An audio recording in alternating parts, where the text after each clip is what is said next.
All right. Hello, everyone, or those of you who are coming. Welcome back to my channel. My name is Dr. Anwar Youssef Dunbar, and this is Big Discussions 76, my original channel. First of all, please like this stream, please share it, and please subscribe. Also, if you're watching on the playback, please do that as well. I see one comment in here thus far. Let me see who it is. Extended Clips. What's going on, Extended Clips? Thank you for being here. Happy Father's Day to all the fathers. As you all know, I'm part of the 53%. So I'm extending that greeting and salute to all the fathers out there. Corrine Henry's here. Thank you, Corrine, for stopping through. Definitely appreciate you guys being here. So this is simulcasting over to Facebook as well. So if you're over on the Facebook side and you're curious about what it is we're talking about, please hit the like, and also if you feel so inclined, please leave a comment. So Corrine says, let's see, what does she say? She says, Happy Father's Day to all the wonderful fathers. We love you. I'm a daddy's girl always. All right. Okay, so I am, it's Father's Day 2021. As you guys can see, I am not in my place. I am in upstate New York. I got my Stewart's coffee here.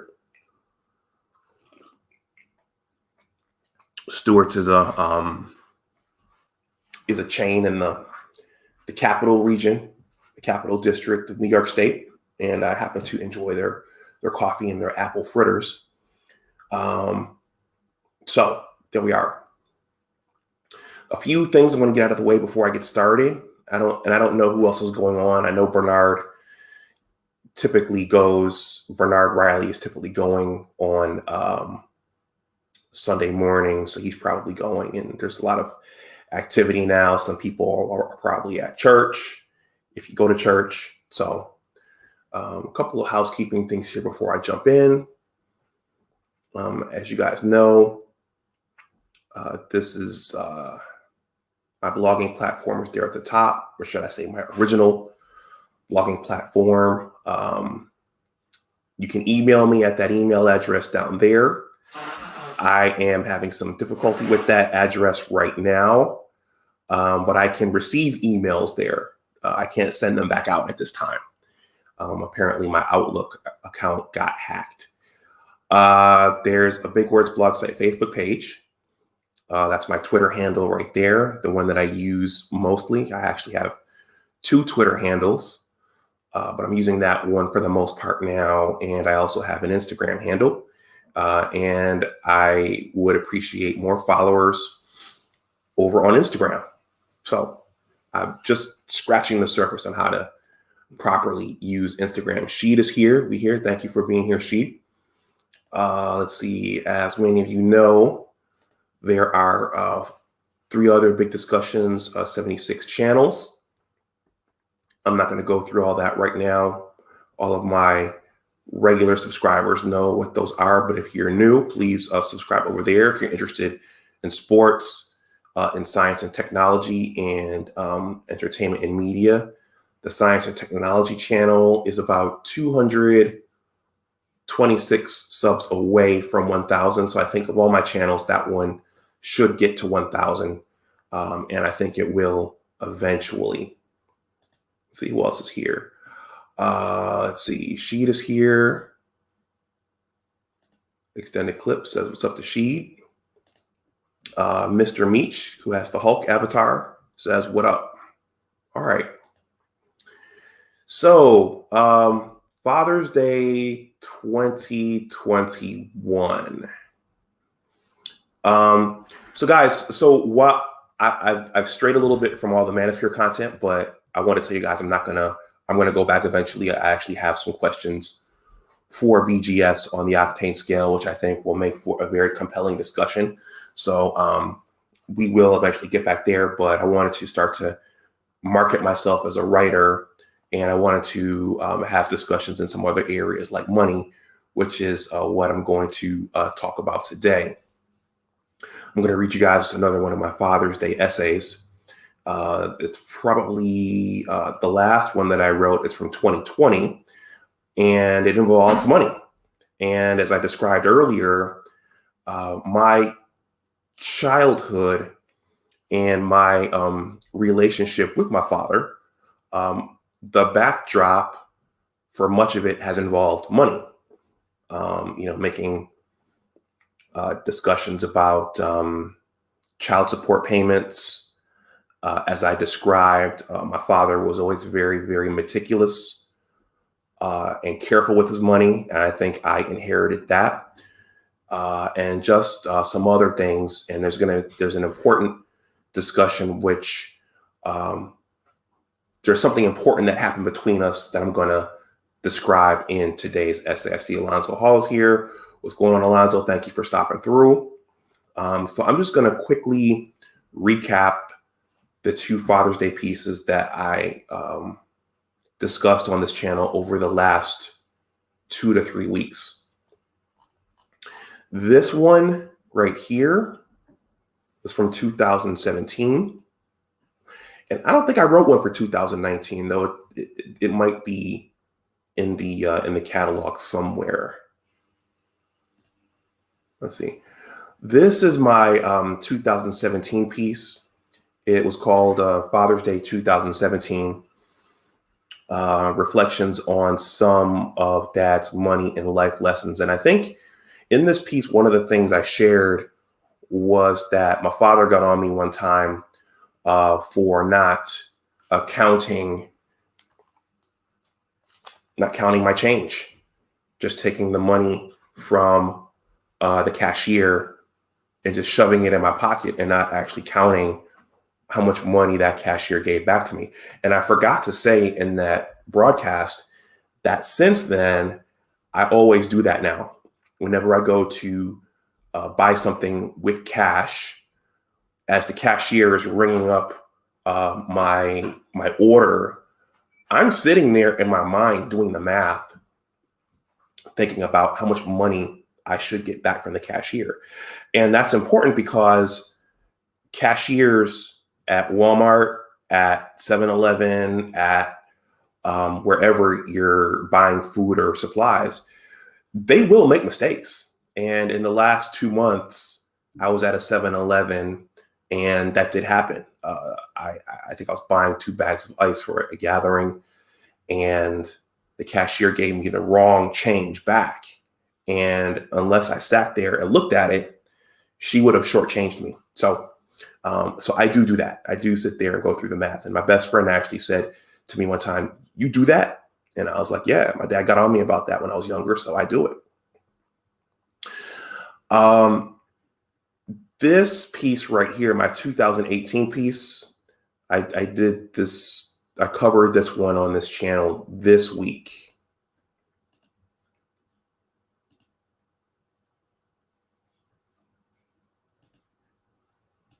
This one was more so Father's Day 2018, Dad's doctor and his lawyer, and a discussion on careers.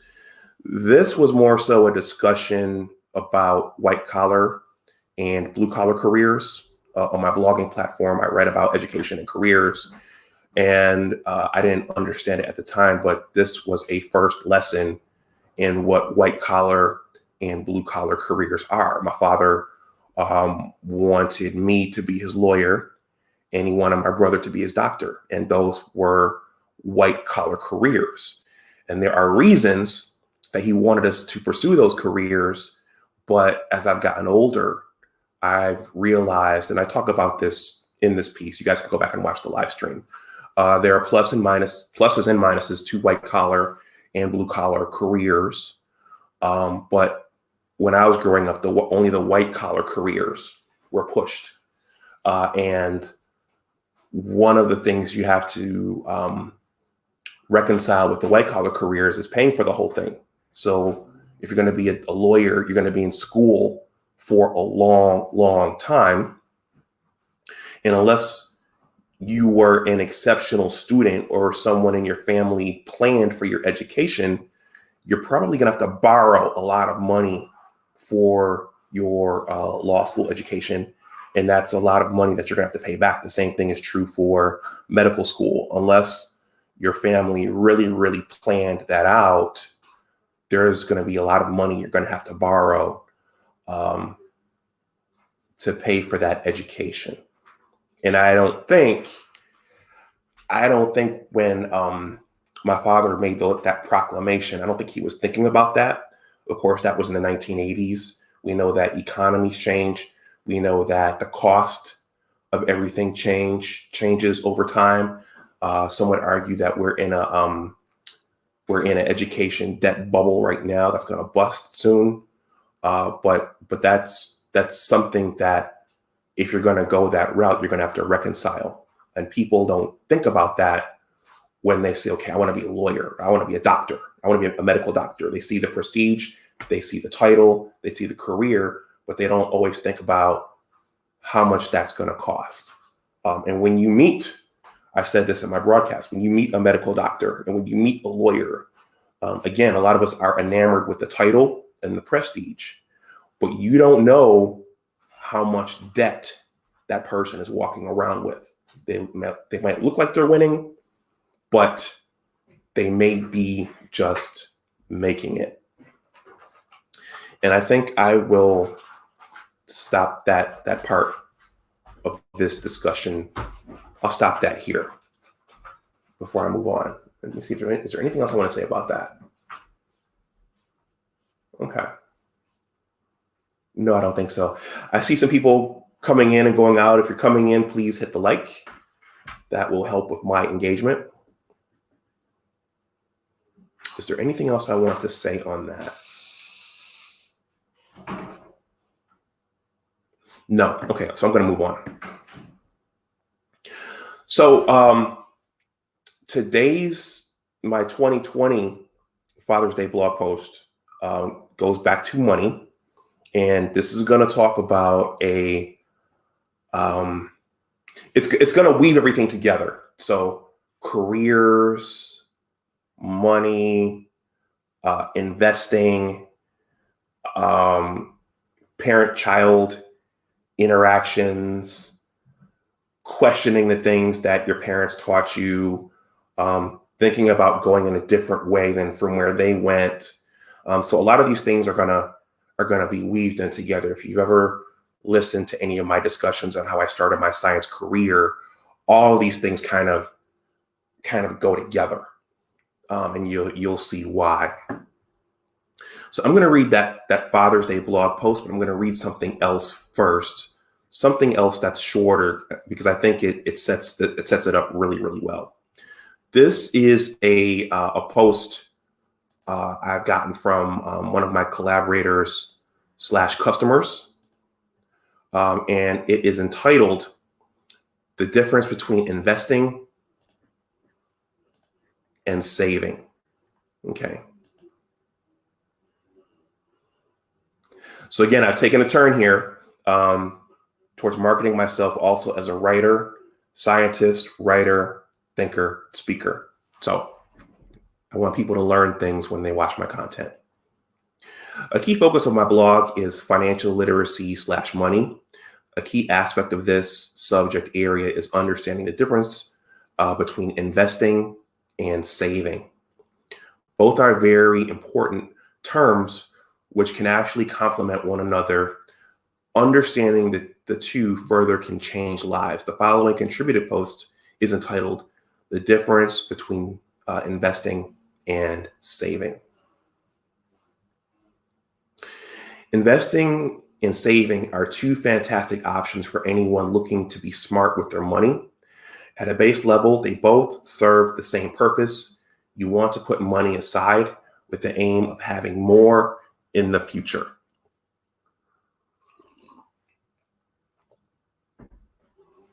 But some fundamental differences show both options have their own pros and cons. The subtitle says investing is far more complex. It's easy for anyone to open a savings account and start investing money. You don't need much financial know-how at all.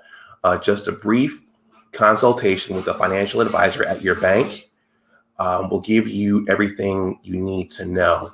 Essentially, you open an account, put as much money as you want in there, and the interest rate sees it grow year by year. Okay. There's literally someone behind me in the next driveway doing some lawn care, so I'm a little bit. So I'm going to take a quick pause while this person finishes up back there. What are you guys doing for Father's Day today? Go ahead and humor me in the chat. You guys going out to dinner? You guys going to watch something? What are you guys doing for Father's Day today while this person finishes up in the driveway?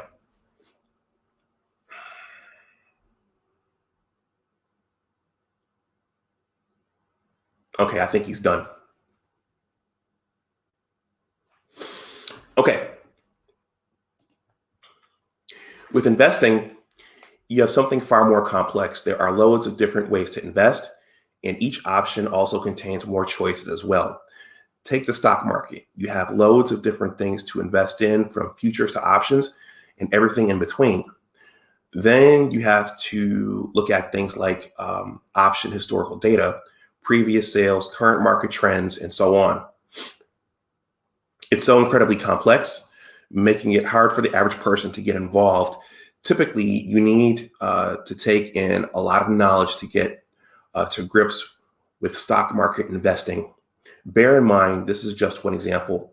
You also have property investment, Forex, the list goes on and on. Saving is simple, but investing is definitely very complicated. Okay, this says savings returns are restricted by interest rates. When you put money in a savings account, it will increase in value over time. This is due to interest rates, but the catch is that the interest rates are usually horrible. Okay. In essence, this means you don't get outstanding returns, and you have to keep your account open for many years before you see anything substantial. So saving returns are restricted by interest rates, but investment returns aren't. Your return on investment varies depending on the market conditions. In some cases, you can earn colossal returns after just a few months. It depends on the investment. If you were to compare savings and investments with regards to their returns, then savings definitely come out second best. Okay, let me take a quick look over on YouTube. Because as you know, over on my science channel, one of my streams got taken down, and I have a picture of Bitcoin there. So you never know when YouTube is going to get cranky and take something down, but it looks like this is still live. Okay. All right. Investing carries more risk. The flip side of this is that investing carries more risks. With a savings account, you haven't really got any risks at all. The money sits there collecting interest, and you don't have to worry about anything. Excuse me. With investing, there are so many variables. A market crash can make your investment plummet in value, or the company you've invested shares in could close down. Companies are always at risk of closing. And even if you think you are hedging your bets by checking the Caterpillar shares price, for example, a company as big as Caterpillar is not immune from adverse conditions. There is always the notion of risk when you are investing. It's always worth bearing this in mind. And if you plan on investing in a business, you may want to invest in a company with more sway and notoriety, but this is by no means a sure thing. If you invest in property and the property market experiences a dip, then you're in trouble. The point is that you may get better returns, but you're taking a bigger risk. Ultimately, Either option is an effective way of using your money. They're both far better than reckless spending. The best way to summarize the differences is that investing is riskier, more complicated, but can grant higher rewards. Generally speaking, it's a smart idea to try both ideas if you want to do more with your money. Okay, so that blog post is in the description box below. I thought it was important to read this, not just to promote some more of the content on my original blogging platform, but I think that this very much folds into the story I'm going to tell you all about me and my father, and one of a very, very important and at that time painful interaction he and I had over something money related. In my experience, um, saving and investing, they go hand in hand. So I think I've mentioned here that one of the roadmaps that I followed was Dave Ramsey's plan, which involves building up an emergency fund. And so I'm a believer in, if you build up that emergency fund first and then allocate money on the separate from that for investing, that's a much better thing than just investing with no emergency savings, because you have to go, if an emergency arises, you have to go get the money from somewhere, or you have to borrow it. Now, the other thing is, as that article said, when you're saving your money in a standard savings account or a money market account, you're basically parking it. So you're not getting much of a return there. So if you want something more aggressive, and if you want to get a return on your money, you have to have something else going. But that emergency money is very, very important. Okay, so now that that's out of the way, I'm going to read my 2020 Father's Day blog post. And as you guys know, I'll stop at key junctures and look at your comments, take a sip of my coffee, and expound upon what that particular paragraph meant. But I think you guys are going to enjoy this one.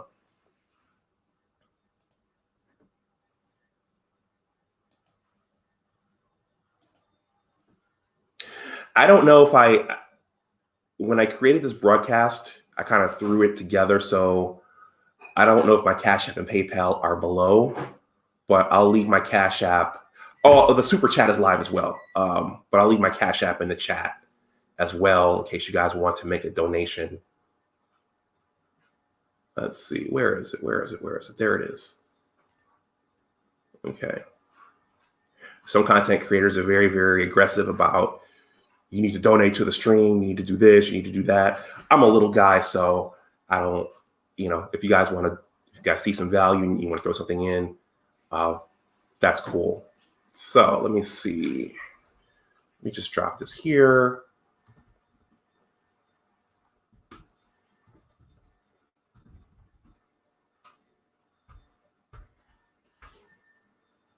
So here's my Cash App.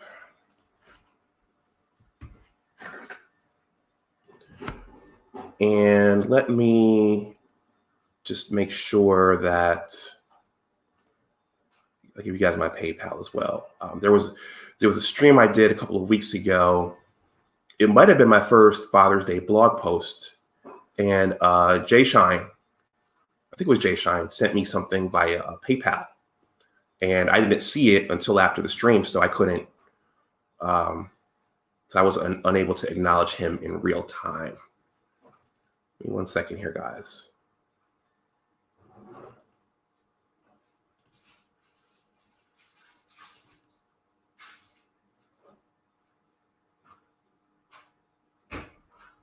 And it's not there. Okay, let me try one more.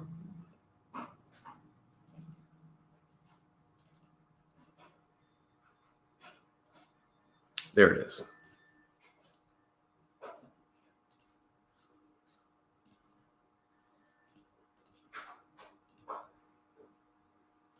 So that's my PayPal. All right. Father's Day 2020. Some more of Dad's tough but helpful money lessons. Okay, so guys, keep in mind that one of my core messages now is that not being a parent, but kind of observing it as a child and observing others in my family and observing friends and those kinds of things. In one of the earlier streams, I referred to some of what I started learning in the Rich Dad, Poor Dad materials and books and games. And I asked the question, I wondered why my parents didn't teach us this. And the answer was that they didn't know. And so the reality is that your parents can only teach you what they know. And if you're going to go out and learn something else, well, it's going to be on you to go out and learn things that are beyond what they know. And the things that you're learning, they might not understand, and they might say, that's not a good idea, you shouldn't do that. But they can only teach you what they know. And once you move beyond what they know, that might cause some personal differences down the road. But that's just the nature of the beast. This is a quote right here that my father actually said to me. It says, how much money do you have in the bank? You only have 2,000 to 3,000 saved. That's not money. Okay, let me read that again. How much money do you have saved in the bank? You only have 2,000 to 3,000 saved. That's not money. Okay. Words forever etched into my soul. Before I start this story, I want to issue a warning to the low attention span people. This post is roughly 2,000 words. Thus, if you can't focus for that long, feel free to leave now and go read something else. I can assure you, though, that this is a fun and educational story with some very important points at the end. With that, I'm going to jump in. You guys know where I got that from? That is a Dr. Boyce Watkins-ism. So Dr. Boyce Watkins is very unapologetic about his content being only for intelligent Black people. But I think there are a lot of viewers, there were viewers, I haven't seen any recently, who get upset with him because he wouldn't jump right into what he was talking about. Some viewers will hang on to see what he's talking about, and some will listen to his banter in the beginning. But some YouTube viewers are very, very anal, and their feelings will get hurt if you don't start talking about what they think you're going to talk about right away. So Boyce would say that in the beginning to rebuke those people, the low attention span people. Well, it's that time of year again, Father's Day. As such, just as I prepared a 2020 post for Mother's Day, I prepared a 2020 post for Father's Day. Like my first ever Father's Day post on my blogging platform, this story involves a subject that's near and dear to my heart, money and wealth building. As with all my dad's stories, this one made a lasting impression on me, as I hope that it does for any readers. In his prime and slightly beyond, my dad was a force to be reckoned with, one which struck fear into me even in my early 30s.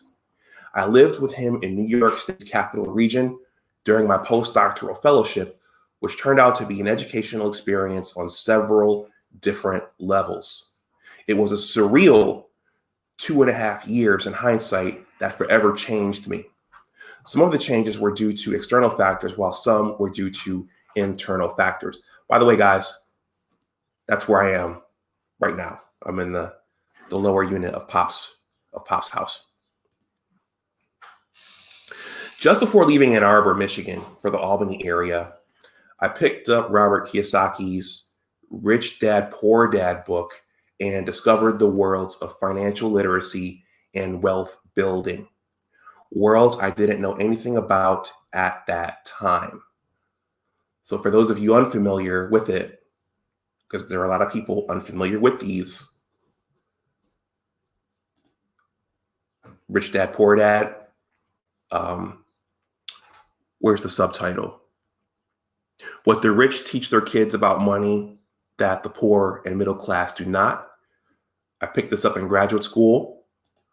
I read several books in the series, such as Increase Your Financial IQ, Getting Richer by Getting Smarter.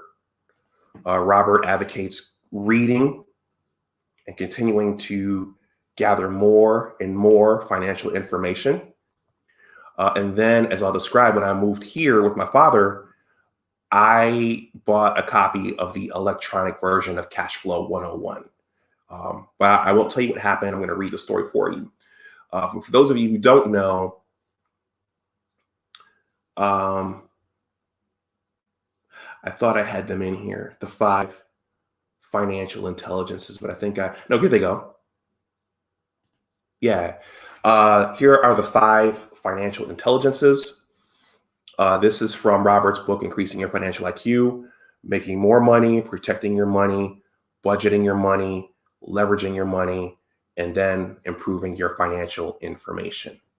So these are all things that when you start reading these books that you start learning about, if your parents and if no one in your family or your immediate circle, if they didn't teach you about those.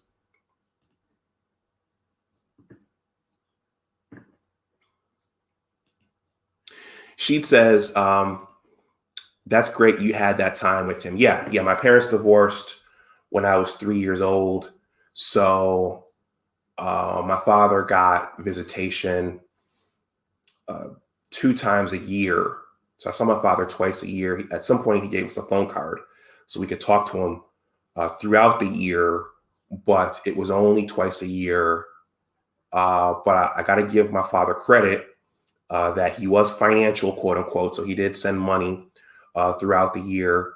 He did send money on Christmas and gifts, and he did send money and gifts on our birthdays. He would send for us on the train, and he was just visible. So for all the, if you hear me voice any gripes or unhappiness about any particular point of our father-son relationship, the good in hindsight far outweighed the bad.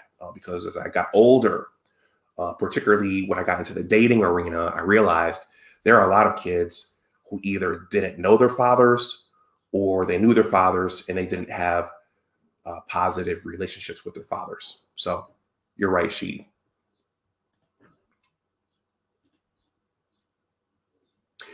Just before leaving Ann Arbor, Michigan for the Albany area, I picked up Robert Kiyosaki's Rich Dad Poor Dad book and discovered the worlds of financial literacy and wealth building, worlds I didn't know anything about at that time. Most of my life, I had my eyes set on being an employee. That's huge. Reading about being an investor and all the concepts associated with it was exciting. According to Kiyosaki, there were people becoming wealthy by not slogging off to work every day and punching a clock, but instead by acquiring financial asset investments.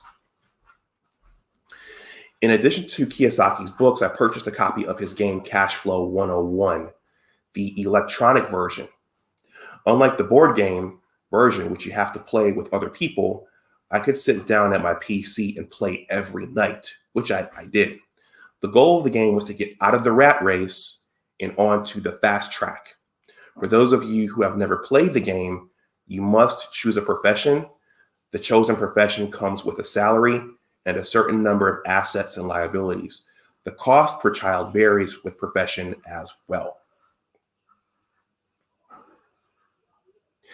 The game is realistic in that high-income professionals, like doctors and lawyers,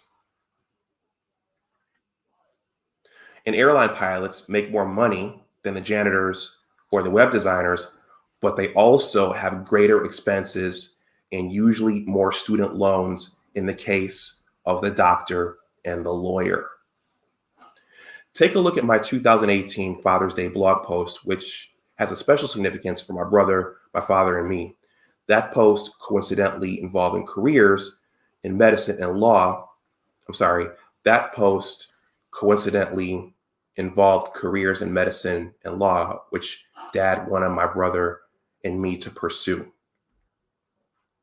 Going back to the game, individuals playing the game must figure out how to generate enough passive income from their investments to pay all of their bills monthly and annually. This allows them to become financially free and moves them onto the fast track and live the life of wealthy business owners and investors. So that right there is important. That's what the game gets you to start thinking about, not just being an employee, but becoming an investor and a business owner. And for now, I'll just say that is a major paradigm shift. It's a major shift in thought process. And when you start adopting those ideas and principles, you start talking a different language and you start thinking in different ways than people who are who only know being an employee, or people who are content being employees. So it's a major shift. On the road to getting out of the rat race, in addition to getting the opportunities to participate in stock and real estate deals, participants sometimes also have children. They have to purchase doodads, which are random expenses, or luxuries, which drain your money. And some face unexpected crises like car accidents, all of which can act as financial setbacks. This forces players to think about their objectives creatively and still figure out ways to get out of the rat race. In terms of the game, I'll stop there. It's an intoxicating game, and it's one that I highly recommend. Suffice it to say for now that as I played and started learning, I started experiencing a paradigm shift and aspired to do the same things in real life that I would later find was way easier said than done. By the way, Dad saw me regularly playing the game and probably thought I was a little bit nuts. That's a picture there. When you buy the e-game, it comes in a little box, like any software. When you open it up, that's the inside of the game right there. And that's the rat, and that's the rat in the car, and that's the rat race right there. I'm going to take a sip of my coffee, and then I'm going to continue.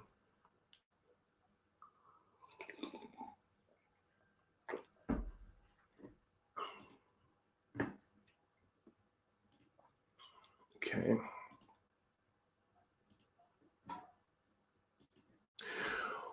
One of the things Robert discussed in Rich Dad Poor Dad was real estate investing, and I became interested in it.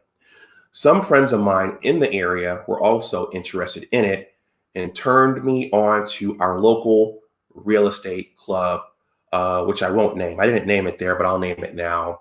It was called NYREA, New York State Real Estate. It was called the New York State Real Estate Investors Association. And it was based right here in the Albany area. And when you start reading about investing in real estate, and even when you start reading the Rich Dad books, one of the things they encourage you to do is to go hang out and join your local REIA, which is, again, an acronym for Real Estate Investing Association, because you'll start to learn the craft, you start to learn the business, but you'll also be around other like-minded people.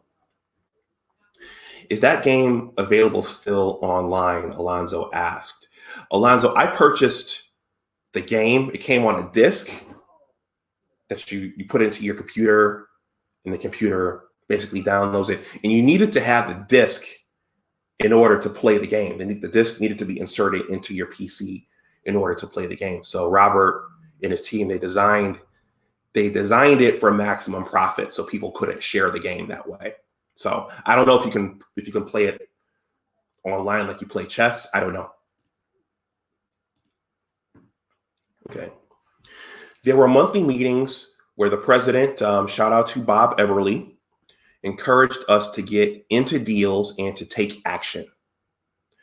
There were also big time real estate speakers like the landlording guru Don Beck, whose program involved putting your rental properties on cruise control and also creating rental leases that were as protective as possible for the landlords against problem tenants.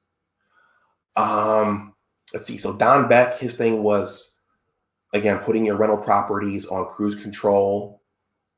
There were other speakers who came. I mean, real estate investing, it's more than just holding property. There's wholesaling, there's flipping, there's flipping slash rehabbing, there's abandoned properties, there's mobile homes. So real estate investing is huge. And I'm trying to think of the woman's name. There was a woman who came to speak one time, and she taught Than Merrill and Paul Isajan from Flip This House. So she was their teacher. And I remember she came and gave a talk. And of course, all the teachers, they're trying to sell their own program. So it's good to join your real estate investment club if that's what you're interested in. The other thing is take action. When you start reading a lot of money books, you'll hear that as well. You have to take action. So in other words, after reading for a little bit and studying and going to your real estate investment club, they encourage you to get out there and to actually get started. Because in theory, you could sit and read and watch videos forever and ever, but at some point you have to get out and get started, which is scary if you haven't done anything before. Most of the club members were seniors in terms of age, and my two friends and I may have been the only minorities there. Coincidentally, an older woman named Mary agreed to mentor me. Mary had been in the game for a while and had already started acquiring properties. I think she had her multiple listing service certification and had the ability to search its databases. I met with another young guy whom I'll call Tyler, who also had the wealth building mindset and was living it. He talked one Saturday during a field trip. He took around our area to look at properties. I'm sorry. We talked one Saturday during a field trip. We took around an area to look at properties. Tyler turned me on to T. Harv Ecker's book, Secrets of the Millionaire Mind, which is a short but good read. For those of you who follow The Angry Man, he's discussed that book as well, Secrets of the Millionaire Mind by T. Harv Eker. If you're hanging out in real estate investing clubs, and if you're starting to get your feet wet in that world, a term you will hear is the MLS, or the multiple listing service.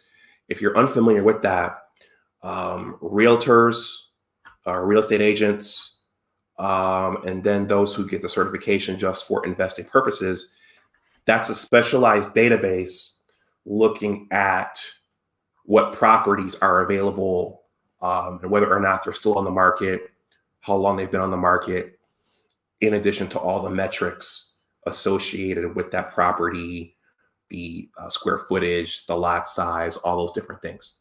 So that's what that is. So you start hearing that a lot when you start hanging out in real estate investing circles. Like our president, Mary also encouraged me to do my first deal, and we started looking at properties in the Albany area. I recall once going to an empty brownstone and looking around with her near the Albany State Capitol, where my research lab was located. We eventually found a duplex in the downtown area with a flat roof and one tenant living in it already. Mary suggested that I could live in one unit for a little rent. Mary suggested that I could live in one unit for a little while and rent the other unit out. That's called a owner-occupied status. Eventually, I can move out and cash flow the entire property It all sounded cool and a little scary. I wanted to do it, but how would I do such a thing? So Mary, Mary was actually an older white woman. So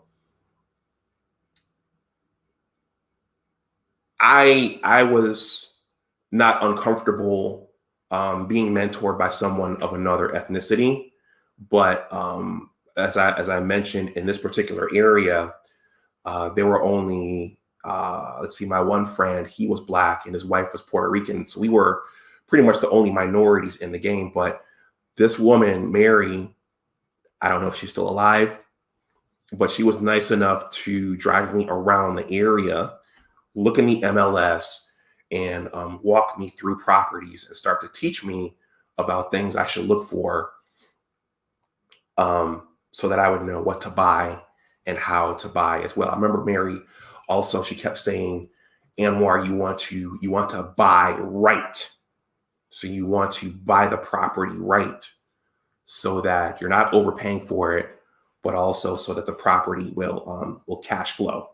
So she was a very, very nice woman in that regard. I think she was a grandmother at that point. That picture right there, that is a colonial home. That's a colonial duplex.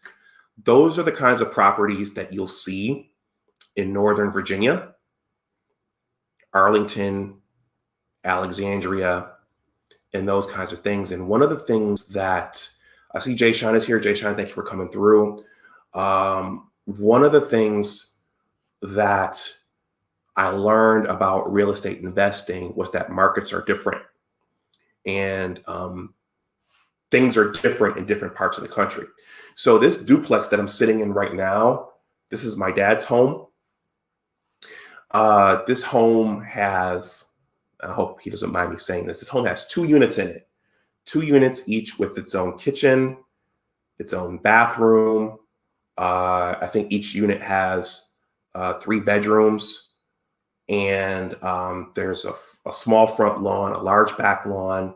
But my point is, all of this is under one mortgage. So you buy the entire structure. You have 2 units in this entire structure. You can live in one and rent one out, or you can rent both of them out. You can rent both of them out and cash flow them. What I learned, unfortunately, in Northern Virginia is that they don't build the buildings the same way. So you have these colonial buildings, these colonial homes like this here. You have 1 unit on one side, you have another unit on the other side, but you have to get a mortgage for each unit. So you can't get a mortgage for the entire building in Northern Virginia. And there are reasons why they do that, but that pretty much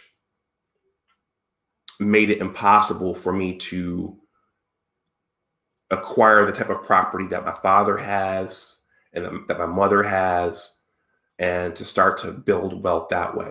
So I'm saying that to say that markets are different, homes are different, the laws are different from state to state. So that's one thing you want to keep in mind if you're thinking about getting into the real estate investing game. Things that apply in New York State don't necessarily apply in Virginia, and don't necessarily apply in Illinois, and don't necessarily apply out in Arizona or California. And also during the Great Recession in 2008, not every city and market was hit the same way. Some markets actually stayed stable. Some markets actually did very well. But if you looked at the mainstream media and the news, real estate everywhere was crashing. That wasn't true. Okay. I think we're halfway through this one. For those unfamiliar with purchasing real estate, there are usually 3 critical items lenders want to see: employment history of some sort, especially if you're new, your credit score, and savings of some kind over a series of months, and not random gifts. Depending on how savvy you are, you may be able to structure your deal so that you don't have to pay the closing costs up front. I just barely qualified in terms of my credit score. It wasn't great at the time, but it was just good enough. I'd only finished my PhD 1 to 2 years earlier. I paid my bills on time, but I was over leveraged credit wise for numerous reasons, which I won't discuss here. Finally, I had $2,000 to $3,000 in the bank, but I knew that I would need more. Where would I get it though? Where would I get it though? Enter dad. Okay. So earlier on, I said that this, of the many stories I tell across my channels, all of this goes together. So I just did a couple of live streams over on my science channel about getting my PhD and my research. If you've listened to me over on the Roger Report, some days I tell some stories about the women I was dating in graduate school. And I think I told the story one day about how I took out a $3,000 loan just to keep her happy. To make a long story short, once you finish your white collar training, you're often broke, you are indebted, and you just don't have a lot of money. So that's something to keep in mind about pursuing a white collar career, is that once you finish, you may pick up Rich Dad Poor Dad and realize, wow, there are people getting rich by acquiring properties. I want to start to acquire properties. Well, you've been in school for 10 years and unless someone left you a life insurance policy, or unless you are the beneficiary of a trust of some sort and you don't have money and you're building your finances from the ground up, you probably won't have the money unless someone helps you, to buy a piece of real estate. So my credit score was competitive. It was good, but I was over leveraged. I had credit cards. I had my student loan. I took out that City Assist loan from my ex-girlfriend at the time. So I just had too many. When the lender looked at the algorithm and he pulled my data, he saw that I had a good credit score, but he also saw that I had a high debt to credit ratio. So that's what I'm trying to say. Now, before I go on, let me warn you that this part of the story gets a little painful, but exciting at the same time. I could save this detail until the end, but it's worth pointing out here. One of the things this experience and others taught me going forward was that while we are all physically living in the same world together, we can all exist in different worlds and have different world views. Science is a world of its own. Salsa dancing is a world of its own. Writing is a world of its own. Real estate investing is a world of its own. Being an employee is a world of its own. Each world has its own unique set of rules and mindsets. Dad was an employee and he was excellent at budgeting and saving. He was also very risk averse, money-wise, and he had his own personal real estate experience that turned him against landlording forever. According to Dad, he once had a tenant in his lower unit, which was an older woman. Guys, I'm in that lower unit right now. This is the unit I'm talking about right here. According to Dad, he went downstairs to collect rent that one day, and the woman slid into a supernatural trance where her eyes rolled back and her ears pointed upwards. From that point on, Dad never wanted anything else to do with real estate investing and landlording, no matter what the upside was. So again, going back to mentality, an employee has a certain mind state, an investor has a certain mind state, a business owner has a certain mind state. Over the years, I realized my father's mind state, and probably my mother's too, was that of an employee. An employee wants that security. They're content going off to their workplace every day And that's the main thing, the security of that job and that workplace. And those people are often risk averse. I don't know whether Mary suggested it or by default I decided to ask him for a loan, but after much internal deliberation, I did, and that's when things got, how shall I say, exciting.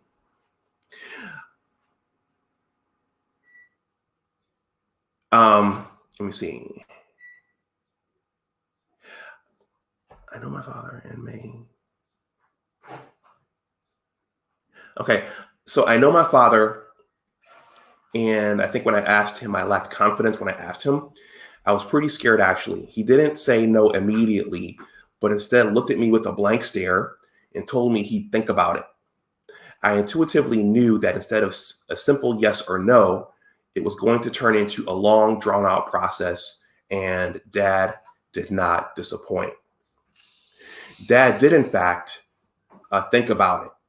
His thinking stretched from days to weeks, which for me was like death by 1,000 cuts, as one of my favorite YouTube content creators often says, Obsidian. He asked me questions about my investment idea, often from the other room when I least expected them. In some instances, we were in the same room, and he'd ask me questions about it with his back to me with no eye contact. Yes, I know it sounds odd, but it was just how he communicated with me at the time. At some point, I told him to just forget about it, but it continued on and on. So that, guys, that's a form of communication. When someone's talking with their back to you, that's a form of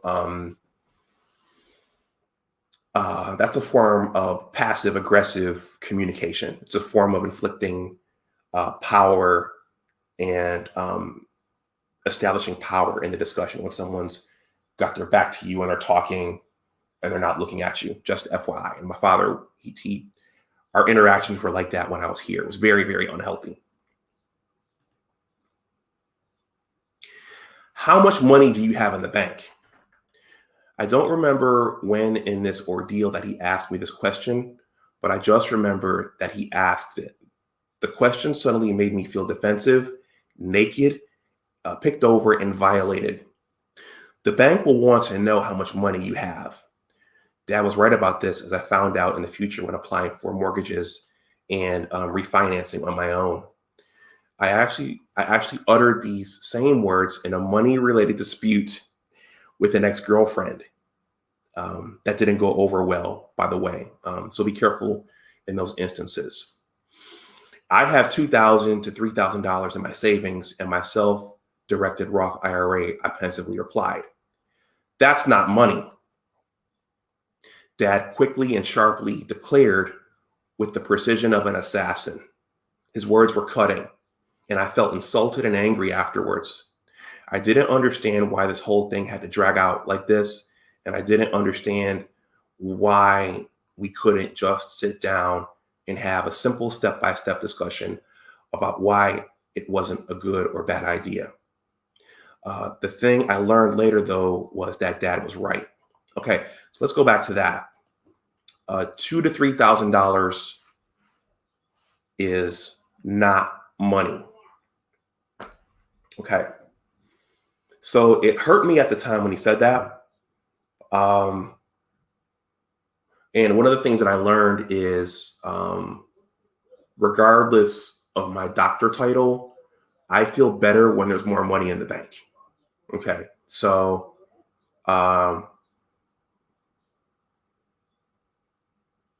yeah, people make a big deal out of having PhDs and MDs and law degrees, but I think at the end of the day, we're all trying to survive. We're all trying to live well. And regardless of my degree level, I always felt more secure and I always felt better personally when there was more money in the bank. So $2,000 to $3,000 is not money. Okay, so in a literal sense, that's not true. That is money. There are some people who don't have $100 in the bank. There are some people who don't have $400 in the bank that they can access for an emergency. As I'll describe later, what he was trying to say was that that's not enough money to do this thing that you're trying to do. Now, also keep in mind when you're linking up with someone, because money does play a role. Money does play a role when you're linking up with someone. Eventually, the longer you talk to someone, your finances kind of merge.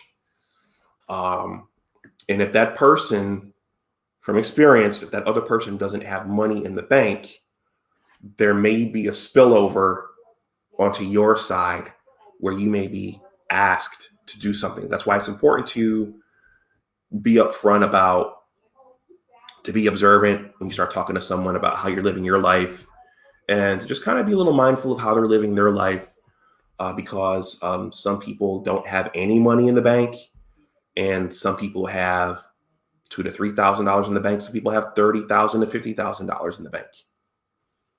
So what he was trying to say was that's not enough money to do what you're thinking about doing at this point. What Dad meant by saying that $2,000 to $3,000 is not money was that it wasn't enough money to safely do what I was thinking about. As in all cases, money is relative. There are people who don't have $400 saved up, and there are people who don't have $1,000 saved up. So to those people, $2,000 to $3,000 is a lot of money. Speaking of $1,000, losing $1,000 can hurt if you're not prepared to lose it, which I did when trying to do a real estate deal 1 to 2 years after moving to the Washington, D.C. area. That's a separate story, which I'll do in another stream. I want to tie up this blog post with my major learning points from this story. They are as follows. It's best to invest safely. Whether you're investing in real estate, stocks, or something else, it's important to do so from a place of safety. At the time of writing this, to me, this means allocating funds strictly for that purpose, separately from your essential expenses. This way, if the investment falls through, you'll still have a place to live, food to eat, clothes on your back, etc. Investing is different from outright gambling, but think about how much more fun a trip to a place like Las Vegas is when you have enough money with which to gamble. Do not invest your emergency money, the rent, or the mortgage. This leads to my next point, which involves friends and relatives.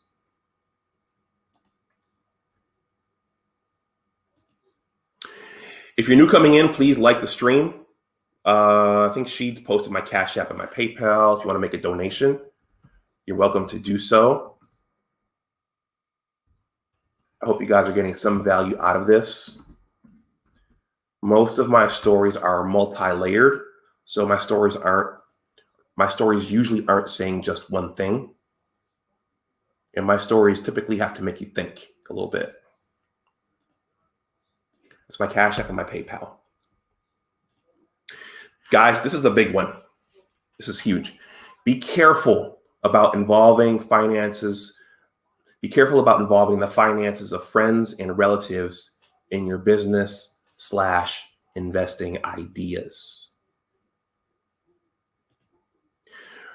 From 30 plus years of being his son, I knew that Dad was risk averse and didn't play around with his money.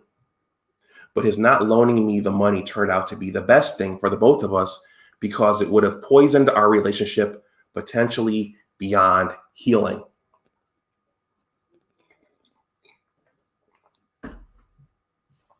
I wouldn't have felt comfortable being around him, and it would have always been on his mind whenever he thought about me, because my father doesn't forget, especially when it comes to his money. If you have a money idea, I think the best thing is to figure out how to launch it on your own, or until it's far enough along for others to see the upside and the benefit to them. This way, if you take the loss, you take it on your own. If you're going to partner with friends or relatives, make sure you share the common vision and that they understand the risks. Finally, I've learned that when you're launching into an idea, whether it's stocks or some other opportunity, savvy investors/partners are more likely to participate in your idea if they can see that you've already thought out and invested a significant amount of your own resources into it, unless, of course, you have an extensive track record of doing what you're proposing. Real estate is a fun and potentially rewarding area, but a complex and dangerous one too.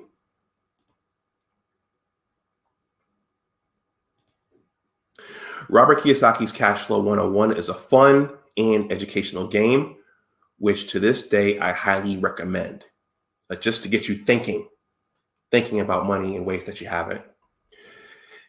It's just that, though, a game played with fake money. The game is designed to expand and transform your mindset. Getting out in the field and taking action, which most real estate investors teach, is a different matter.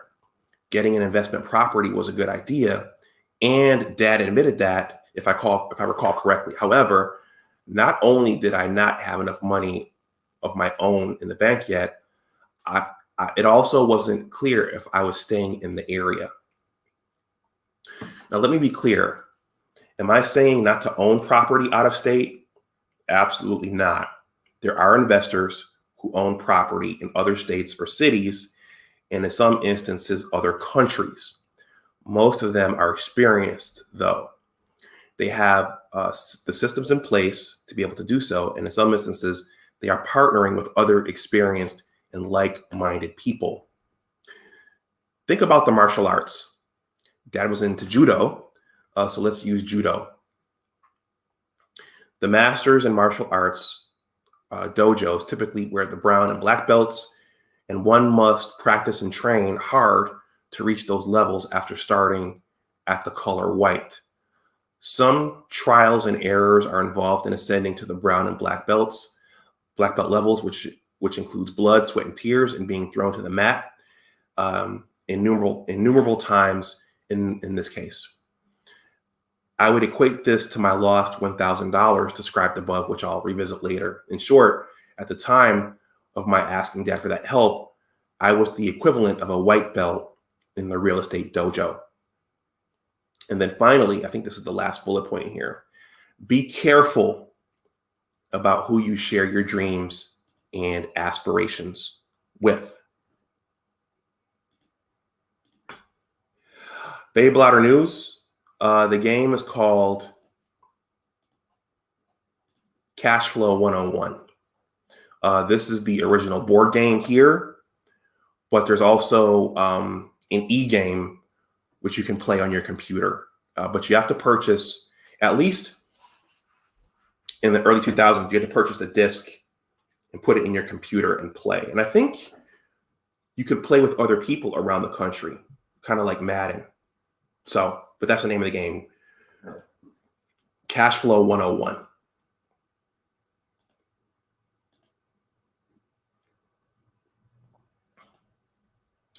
Be careful who you share your dreams and aspirations with. Oh, shout out to Malika for coming through. Thanks for being here, Malika. Be careful who you share your dreams and aspirations with. Finally, I'll just say that not everyone is going to understand your dreams and visions. So you can't share them with everyone. This includes friends and relatives. And this is why, and this is what Robert Kiyosaki meant towards the end of Rich Dad Poor Dad about finding new friends. Let me be clear that this doesn't mean discarding your old friends. It just means that if people don't understand the world you're operating in, or they've had a negative experience in it, or they're just not like-minded in general, they might kill your dream. This goes for significant others and love interests as well. So for your own sanity, be mindful. So that's all I have to say on this matter. And I hope that this was educational for someone. It was a bitter situation to go through at the time, but I can look back and laugh at it now. I can also admit that Dad's response towards me helped me see things from a new perspective in terms of the world around me regarding personal finances, dating and mating, and finally, when being approached by friends and or relatives to help them start their own ideas like coffee businesses, for example. Thank you for reading my 2020 Father's Day blog post. In the past, I've listed my previous Mother's Day and Father's Day blog posts out, but this time I'll simply refer you to the bottom of the cover page of my blogging platform, where I've listed out select personal stories from my collection. To receive all the most up-to-date content from the Big Words blog site, subscribe using the subscription box on the right-hand column in this post and throughout the site. Please subscribe to any of my 4 YouTube channels. Lastly, follow me on Twitter, Instagram, and at the Big Words blog site Facebook page. While my main areas are education, STEM, and financial literacy, there are other blog sites which I endorse can be followed and which can be found on that particular page of my site. So one thing, Google has done away with its Google Feed Burner has done away with its email subscription feed. So I have to update this platform to get rid of the subscription box, because that feature, at least through Google, is not available anymore. Let's see. I have one super chat from Very Little. Thank you very much. Much appreciated. Let's see. Babe Louder News asked the name of the game. Everyone, it was Cash Flow 101. Babe Louder News says facts. Malika said facts. I'm not sure what that was referring to. Corinne Henry says, excellent points about keeping your goals close to your chest. My parents have been giving me that advice all my life. And Kawafi says, oh, that's cool. So yeah, so I think, guys, I want to throw the link in the chat in case anyone else wants to come up and say some words on what I've talked about. Or maybe you could say some words about one of your Father's Day experiences relating to money or something else. But those words, they did hurt at the time. How much money do you have in the bank?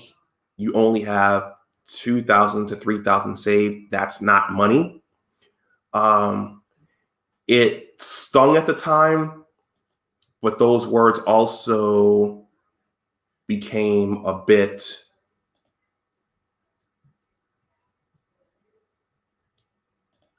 of a guide for me as well, when dealing with other people, when dealing with significant others, and just when being approached for other people for their own investment ideas, because you're going to get approached in your lifetime from people who want to buy property, people who want you to participate in their multi-level network marketing businesses, people who want to start their own restaurants.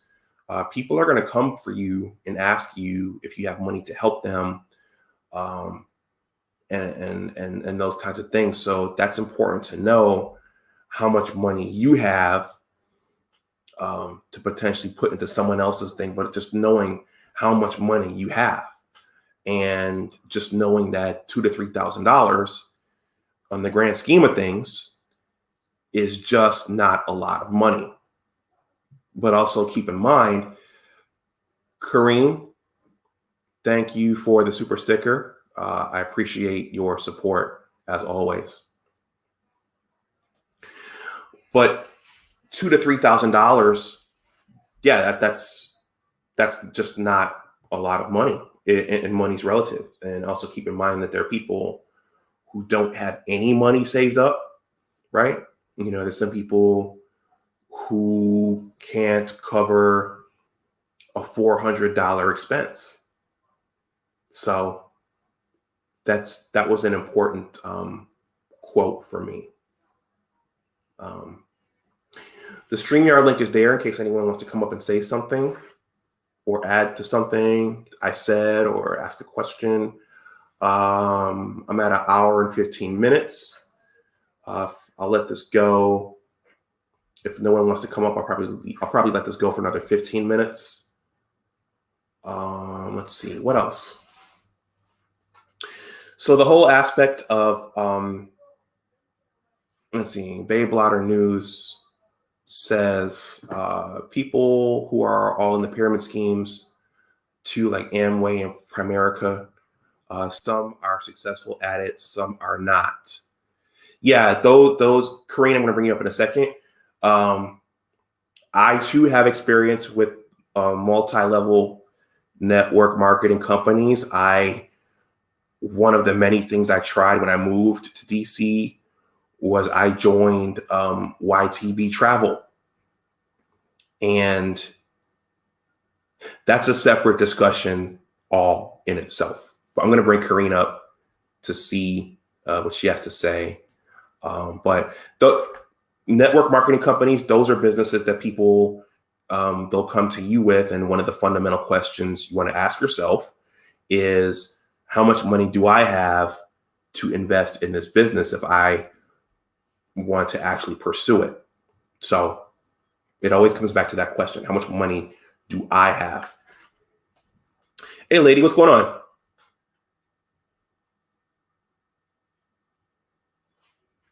Let me make sure my mic is turned up here. My speakers are turned up.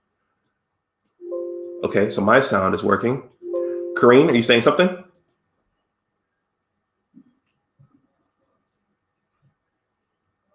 I can't hear you, Karine. You're not muted.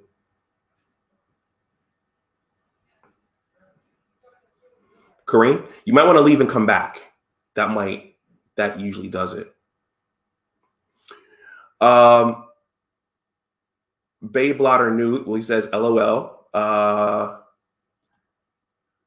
And then he says, I couldn't do it. They are a mess. Well, you know, Bay Blotter, the way they present the businesses to you,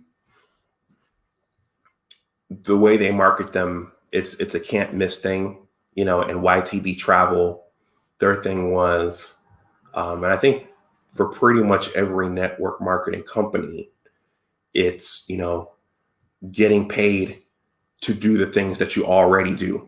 And they kept selling to us that people are still traveling. This was after the Great Recession. People are still traveling. People are still getting out there. People are still spending money on travel. It's $1 billion business. So why wouldn't you get involved in this? And Primerica, I think you mentioned Primerica. I've sat in on a couple of Primerica informationals. That's the one thing they were hitting. If this makes sense, why wouldn't you do it? Kareem, you there?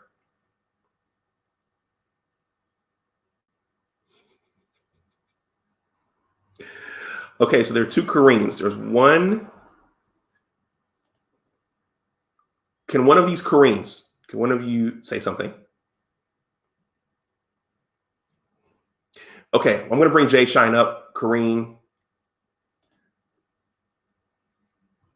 We've lost one Kareem. Jayshawn, what's going on? What's up, boss? Can you hear me? I can hear you.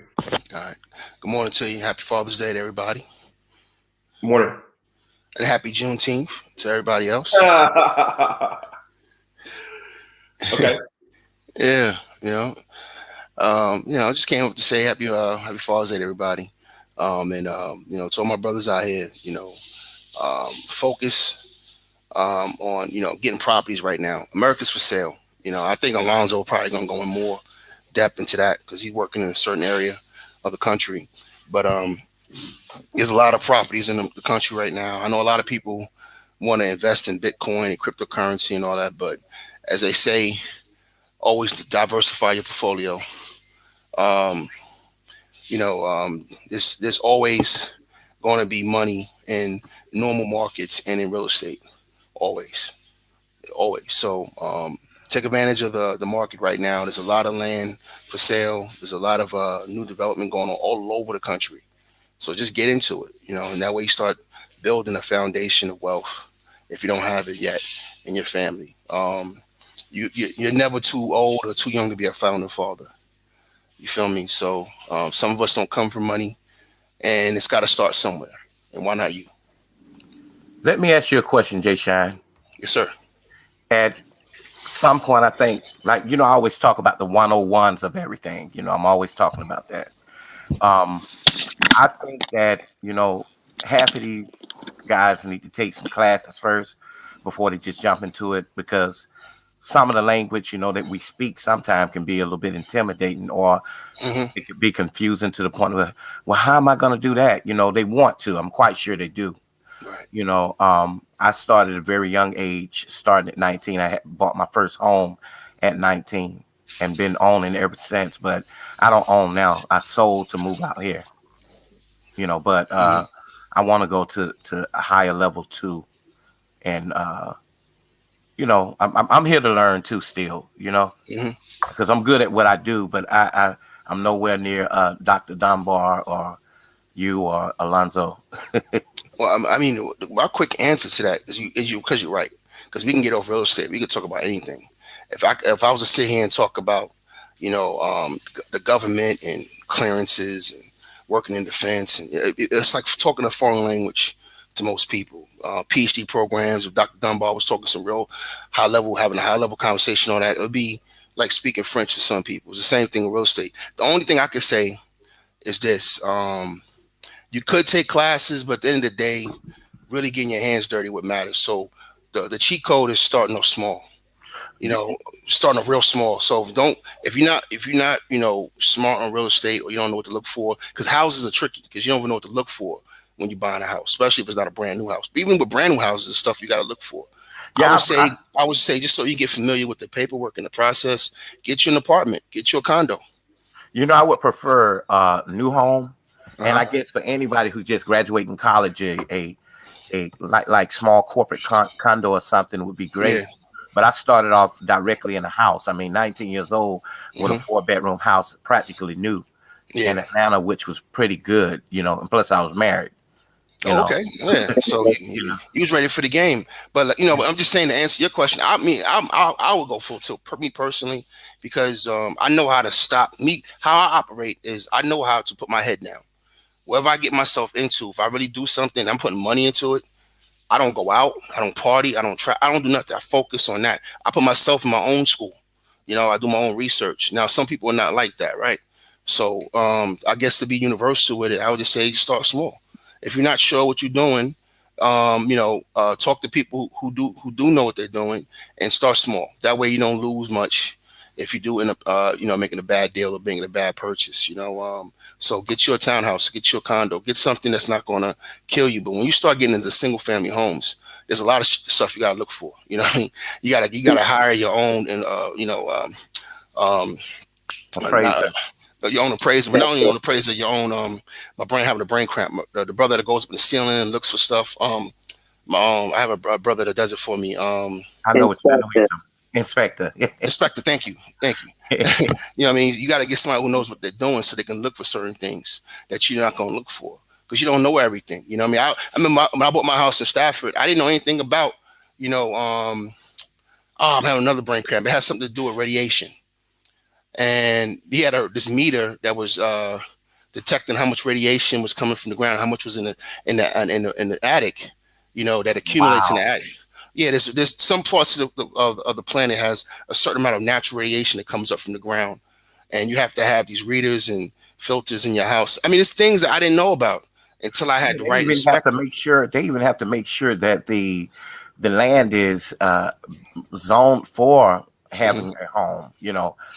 but let me just say this, for a lot of brothers that don't know, I think that when they get a lump sum of money in their pocket, they need to come to people like you, Alonzo, and Dr. Dunbar before they go spend foolishly.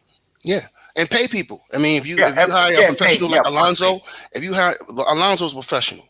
So if you hire that brother and he's doing work for you and he's taking time out of his life to drive out to your property, look at things for you, put some money in his pocket. We got to start doing good business with each other.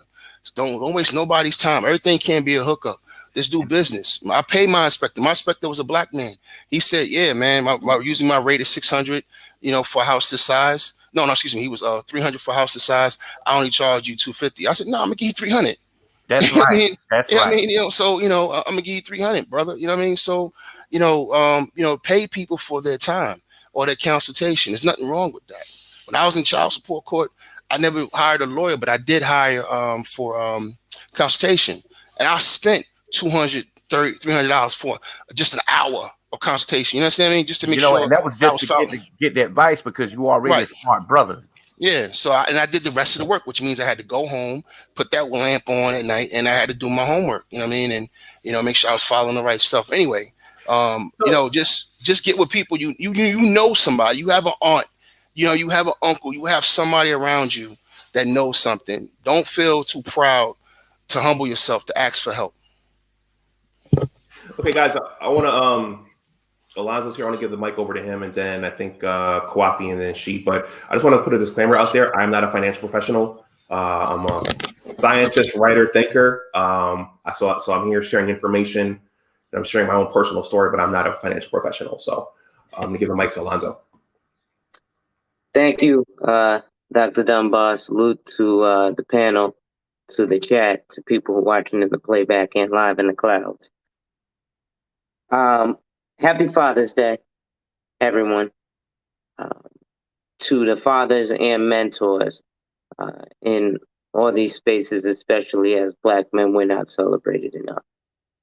And I want to salute to Sheed specifically because that's something that he put in there was Happy Father's Day to the fathers and the male mentors. And we have to realize that things such as this, these conversations we're having right now, are spaces of mentorship. It's other men who are talking about a lot of things. I remember when I was 27 and some gentlemen that I associated with over on Bainbridge Street, Jayshawn, you familiar with that area? They asked me, yo, do dudes your age even talk to each other about retirement? This was when I had just gotten into the insurance world. I remember when I was in my early 20s living in Douglasville, Georgia. They call it the ice capital of the country. Oh my God. Awful. And my uncle, who was 50 and a Muslim, Salaam alaikum rahmatullahi wa barakatuh to anyone who is a Muslim. I don't follow that faith, but I respect it.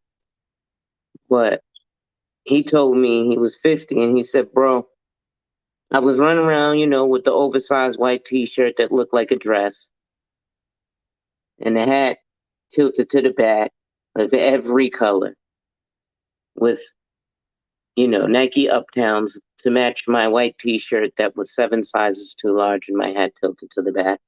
And he said, bro, you look like a clown. Nobody's going to take, men aren't going to take you serious. The dudes in the hood will, but men won't. He said, the men you want them jobs from, that you just got fired from, that good job that you just got fired from. Yeah. Well, you got to figure out how to pay rent because rent ain't free. And your mom ain't in this state with you, so how you going to figure that out, buddy? Because you can't live here for free. So I had to figure out how to make an earning. He also told me, I want you to put some money away for yourself because I don't want you to be my age and have this conversation with yourself and look back at your 25-year-old self and say, 22-year-old self and say, where's my money? Well, you was supposed to have some money for me, bro. Where's I'm encroaching 40 and I'm actually having that conversation with myself. Because encroaching 40, I should be somewhere that I'm not. And it's weird. But it's also a beneficial thing. So young men, listen to them old heads. Because let me tell you something. I realized something that blew my mind when I was out in Brooklyn. I was on the way to Broadway Junction. What is that? Not Atlantic, Fulton Street. Fulton and Eastern Parkway. So I'm at the corner store. I'm going, and I know all the young G's over there. They know me by Snoop in the neighborhood. So I walk in the corner store. I go to see Aki to get my little Bad Habit, my little Lucy, and a little Arizona soda or Arizona iced tea. And the young boy in line, he steps aside. Oh, I'm sorry, OG. Go ahead. And I'm like, OG, nigga, I'm as young as you. But I realized that I'm in my 30s now.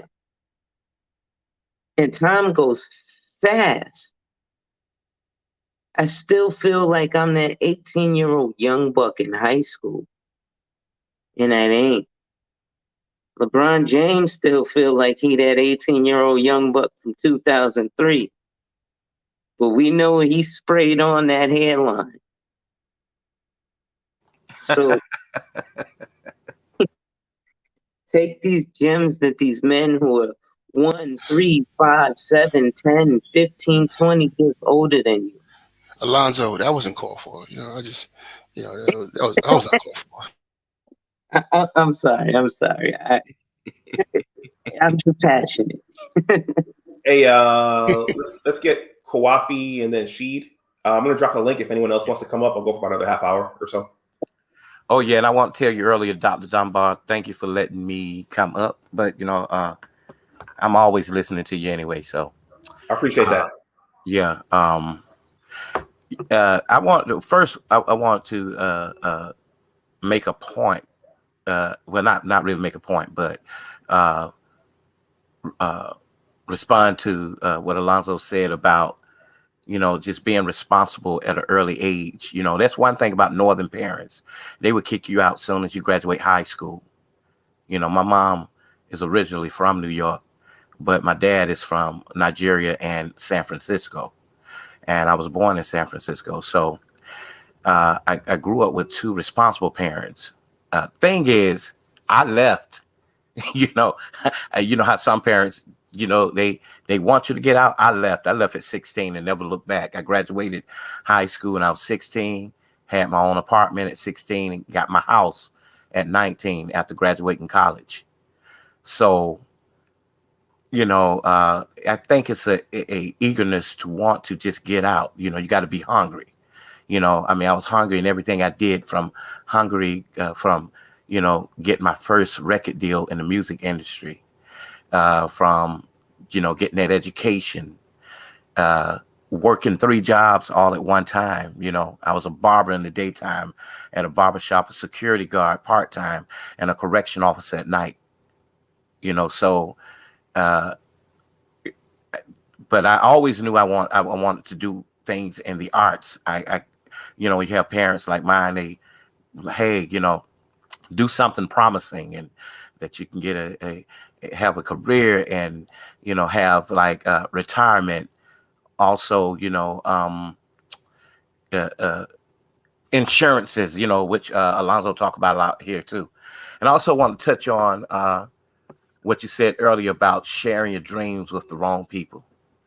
That is so important. I learned that because I've been knowing people for so long, it doesn't mean that they really have anything in common with you. We could look, hey man, I knew you from school. Hey, how you doing? Let's hang out. No, bro, I can't do that because we don't think the same. I'm not downing you or dogging you out, because when I graduated college, people would tell me things like, oh man, he thinks he's something because he graduated from college. Or they would say, oh, you don't really need to have no education to be successful. And to a certain degree, in this day and time, I see that. You know what I'm saying? Because here I am, a man with 4 degrees and not using any of them because I'm an artist, and being an artist made me more money than anything on this earth. When I say artist, somebody that's well-rounded an artist, from fashion to a visual artist on canvas. I'm an abstract artist, interior designer as well. I can build anything. So, yeah. So what are your thoughts on that? Again, what made you come up with the concept of not, I know you read the book, but what did you take from that when you said, be careful about sharing your dreams with people? Because sometimes people could be happy for, they'll say, hey man, I'm happy for you, but they'll turn around and cut your throat.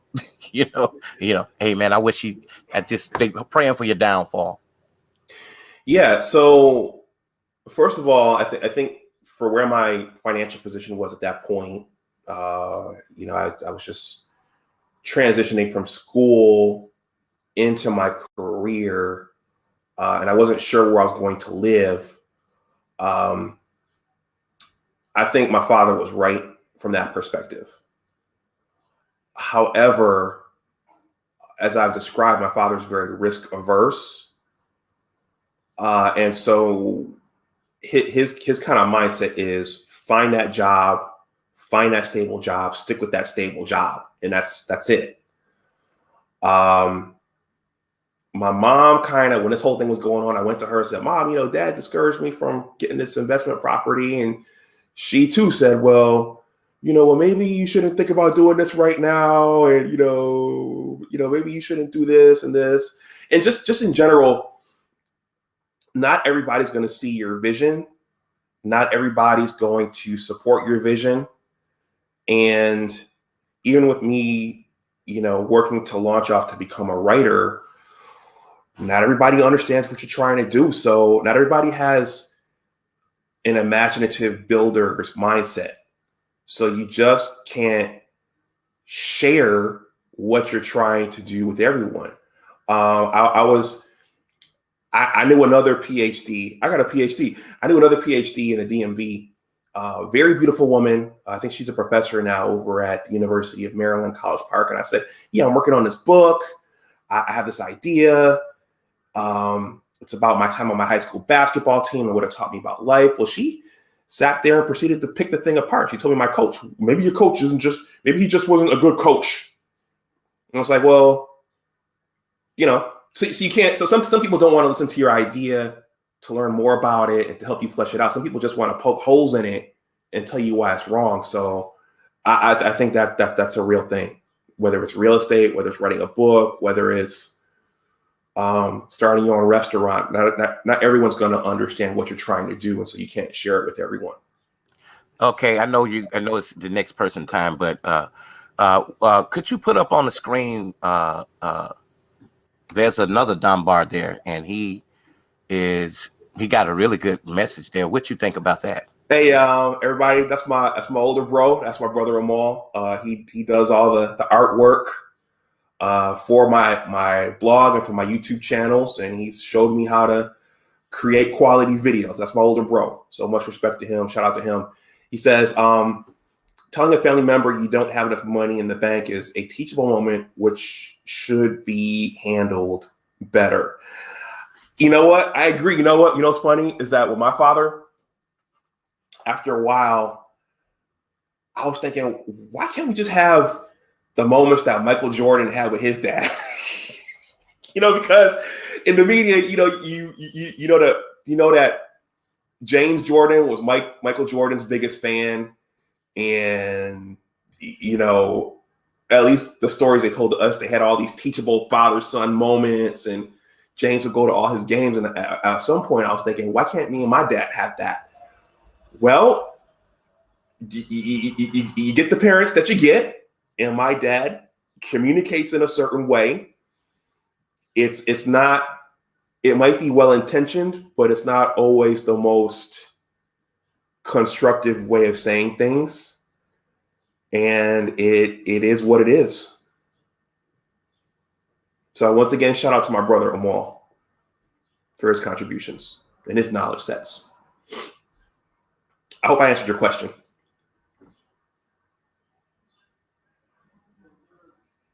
Oh, yes, sir, you did. Okay. I think Kwafi hasn't said anything. She doesn't say anything. And Kareen is back. So Kwafi, go ahead. Oh, no, I already said. Okay. I'm getting people confused. You always get me mixed up, man. Remember, I'm always Babe Lotta News. That's Kwafi. Babe Lotta News. Yes, okay. And I'm also Narratives and Dialogues with Kwafi Nino. Okay. Let me I I'm having trouble finding your channel. Let's see. I'm gonna write your email address down so you can send it to me. But I'll put it in the back chat. Okay, she go ahead. I was gonna let Kareem go, and I was gonna go after her. Kareem, Hi, can you hear me now? I can hear you now. Okay, I want to just say happy Father's Day to all the fathers on the panel and in the chat. I also want to piggyback on what you just said about we get the parents we get.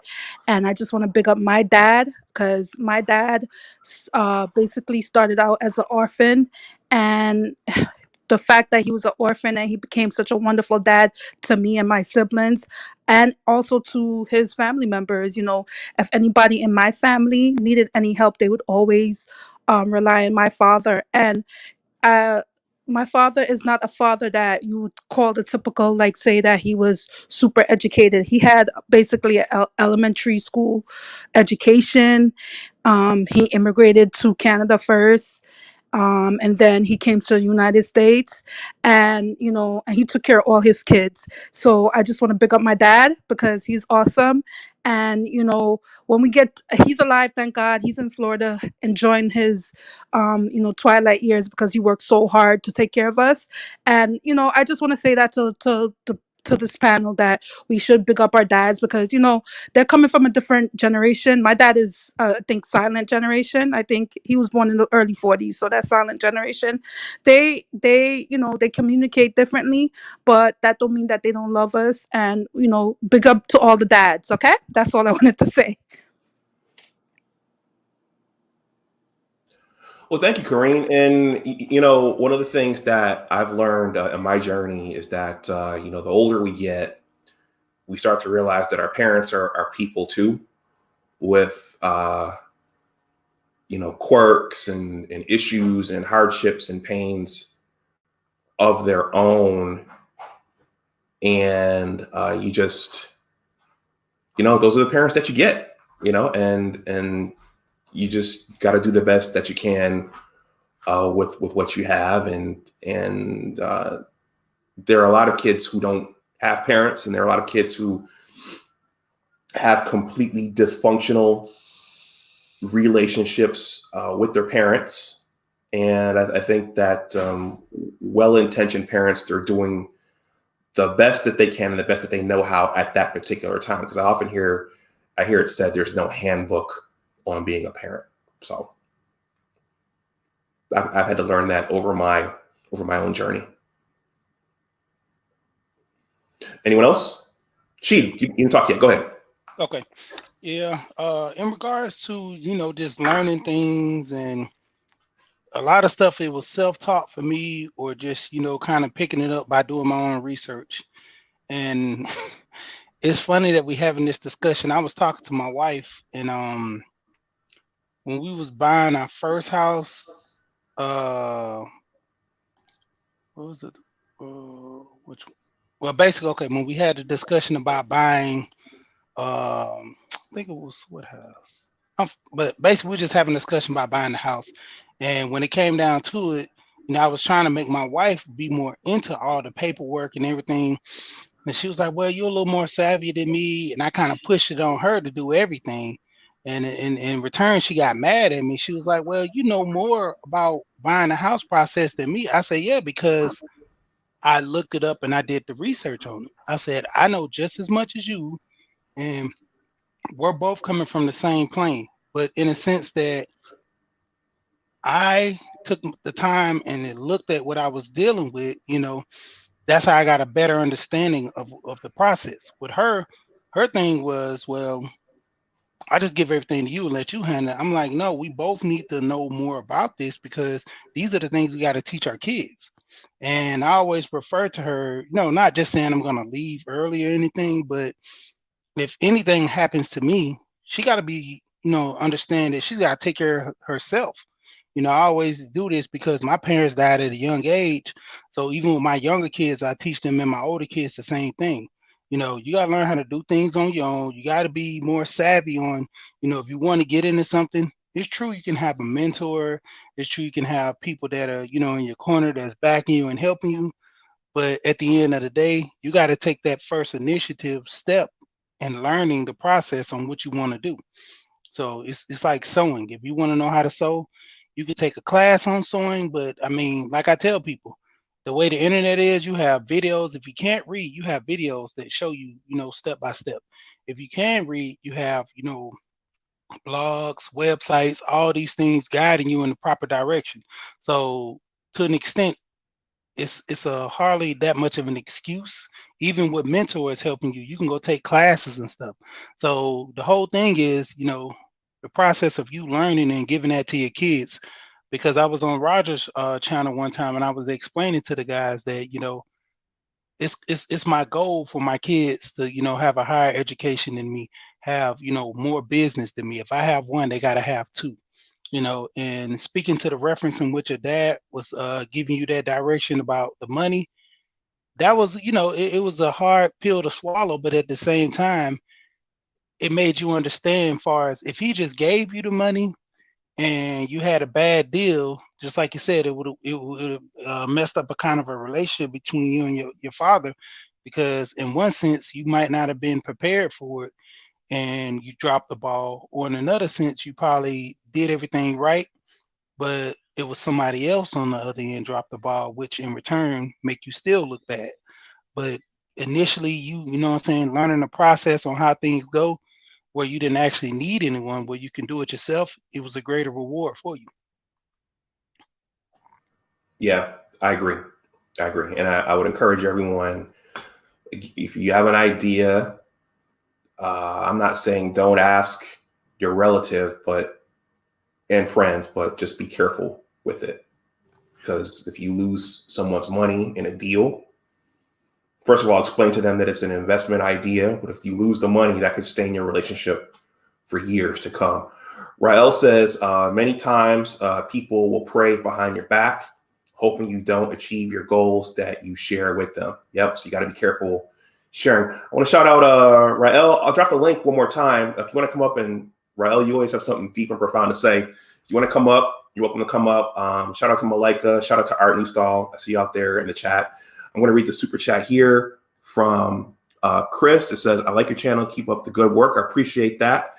I plan to hunt down the master teacher one more time. Ask some more questions about the octane scale. Those topics haven't completely gone away. Does anyone else? Okay, let me read this comment by Bay Blotter. He says, you get the parents you get, and as a boy, you listen to them as much as you can. But when your mind starts to working, you see things differently. You make your own decisions. Yeah, I think that inevitably happens. And the challenge is continuing to be nice to each other when you start to differ on some key issues, money being one of them. So if anyone else wants to jump in. I want to respond to even my what I said here. That was reference to what your brother had said. Mm-hmm. And we all know this, my parents worked hard and they did things that they could do for me. They didn't have the same opportunities as what I had, even though they're educated. But, things change throughout life. And not to say, hey, I know more because I'm younger or whatever, because we're in a culture right now where you see that, hey, you're old, and I think that repeats time. But the thing is, there are just some things that people just don't do anymore. Like I have aunts and like my mom and everything, send it in the mail, I said, no, I'm not sending money through the mail. I could, cash app it, or, you know what I'm saying? Things just have changed, and it's sad, but we do have some fathers who are not as knowledgeable as their sons who have become doctors, lawyers, engineers, and he just, was a welder, but didn't know how to read well. Not to down your father, but the thing is, it's just some things that already, even as a psychologist, it's just certain things that that he may not know. and you could see, even though your father was there, that the parenting was different. Mm-hmm.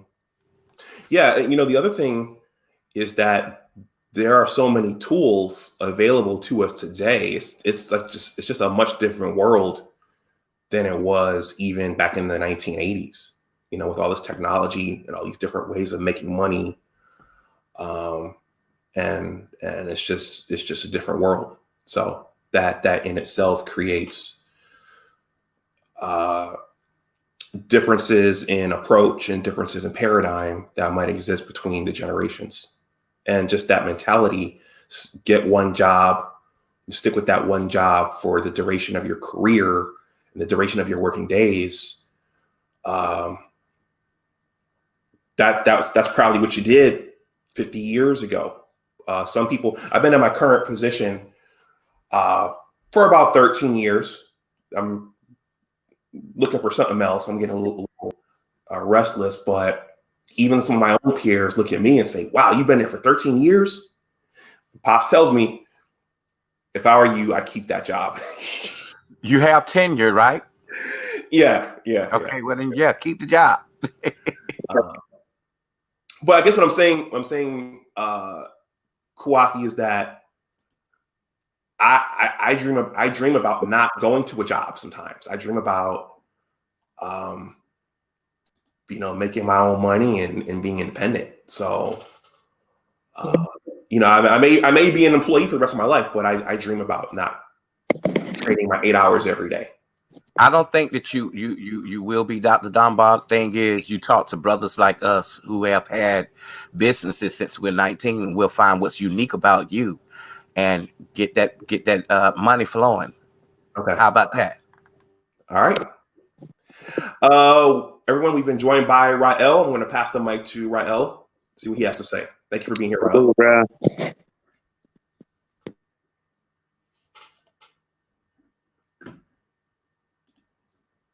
Rael, you got it.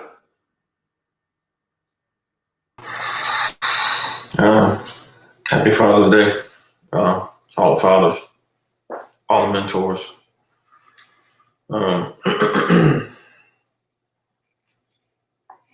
Peace to the panel, peace to the chat. So I'm a little groggy because I just woke up. I want to get what the initial synopsis of the video was, so I can make sure I'm speaking to the actual specific topic between you and your father. Oh, so this blog post you see right here, Rael, this is a story about a real life story about when I stayed here with my father. I was transitioning from graduate school into my career, and I read the Rich Dad Poor Dad books, played the game, and wanted to get some passive income and start getting out of the rat race and onto the fast track. And I learned that real estate is a much more complex game than what Robert portrayed in the board game. And I had to ask my dad for, some help with closing costs and doing the deal. And he told me basically, the money that you have in the bank is not money. It's not enough money. And I don't think this is a good idea for you to do right now. So, and it turned out I probably wasn't going to stay in the area long term. So it wasn't necessarily a good idea to get that property. I was inexperienced in terms of having to manage a property from far away. And it turned out to be a good thing. It was the way he handled it wasn't necessarily the most constructive way to transfer that knowledge and get that lesson across, but he turned out to be right.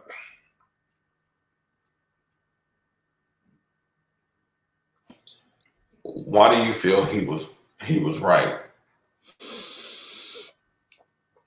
Well, at that time, I only had $2,000 to $3,000 in the bank, and knowing my pops, getting entangled in any financial transactions with him where money would have potentially been lost, I think that would have stained our relationship and strained our relationship for years to come. And I don't think at that time I was equipped to manage a property from 5 states away. So it was a good idea, but at that time, it probably wasn't the best thing to do.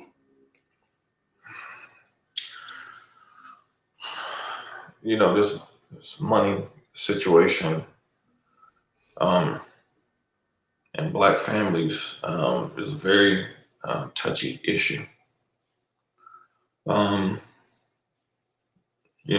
People that hear me talk, they don't have a saying, family is business and business is family.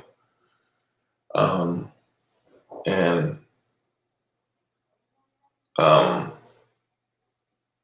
to me, on the surface, it might look like, okay,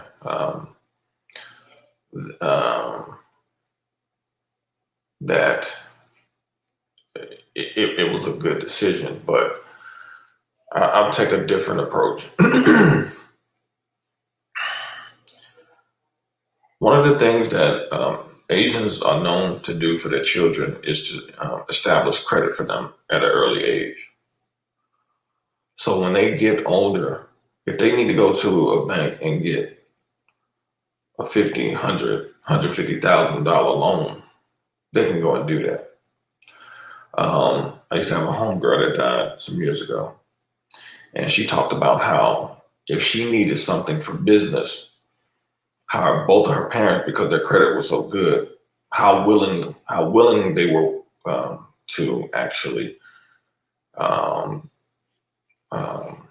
co-sign on a loan if she needed to get something for her business. This is something that really goes a long way, especially when you're in business.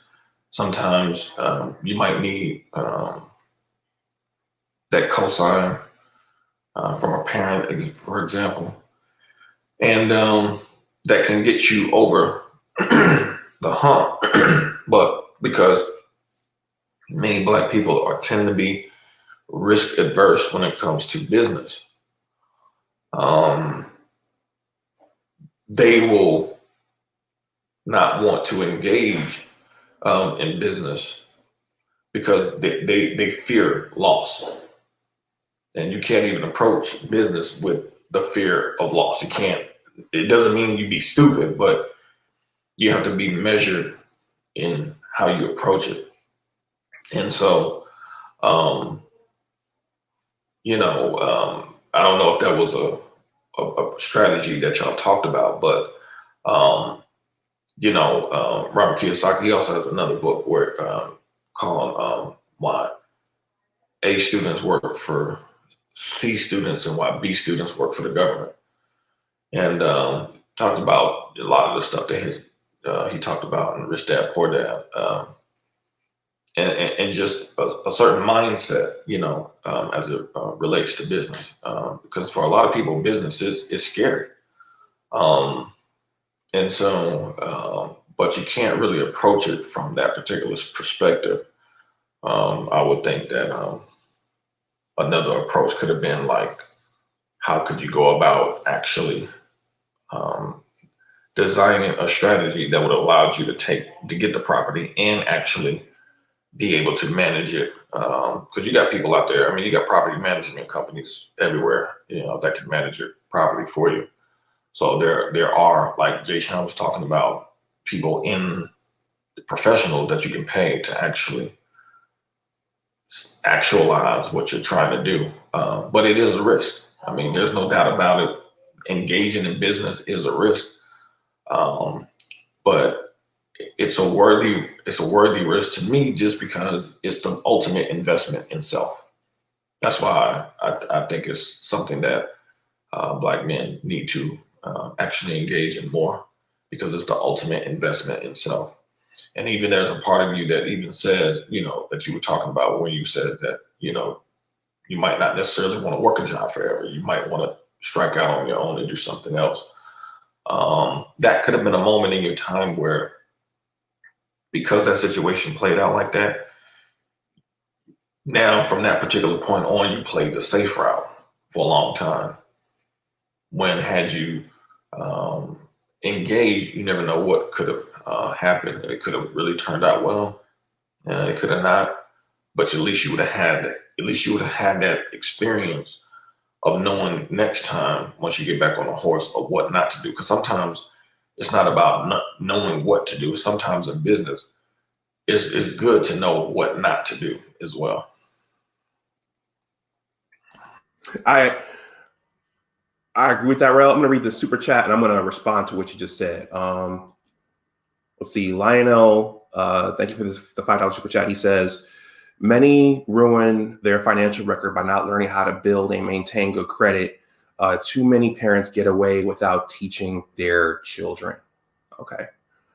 So, Rel, you know, when you were saying what you were saying, and I want to, on this channel, I want to foster varying viewpoints like that. You just brought something very, very valuable that reminded me of something while this whole thing was going on. I had another buddy who lived here, who I caught the bus with every day. He was of African descent. He's from New York City. And while all this was going on, he and I were talking, and he said, yeah, my parents, they believe in owning property, and they're going to help me get this property here in the capital region. And I remember looking at him and thinking, wow, so your parents are going to help you get a piece of property. How come my father won't help me get a piece of property? And it you know, it just is what it is. You know, you're born into the family that you're born into, and that would have required me figuring out some sort of workaround. But there are families in which the parents are thinking on that level, and they're thinking in terms of, okay, how can I help my children get property and expand their stake or their holdings in the world beyond them getting a job for themselves. Wow. That was good. Can I say something here? I like where you and Rael go, you know, when it comes to education, because it's very important, you know, and like I said before, sometimes the parents are not, don't have any knowledge of these things. As kids are smarter than them. And I guess, and it's still not an excuse, you know, because we do have the internet, you know, have an aunt that's 80 years old that is on the internet, you know, she'll be appearing in my video that's coming up. With the knowledge that both of you have, I think that if we can get a hold to some of the very young brothers that are just graduating from high school, who say, oh, I can't go to college because I don't have the money. When they qualify for financial aid, I think we need to have them in here where we can show them how to fill out the forms. I mean, I didn't get financial aid through school, but boy, if I did, if I could have now, I'm like, if I was one of them, I'll be, you know, getting everything that I can, you know, if you're really serious about your education.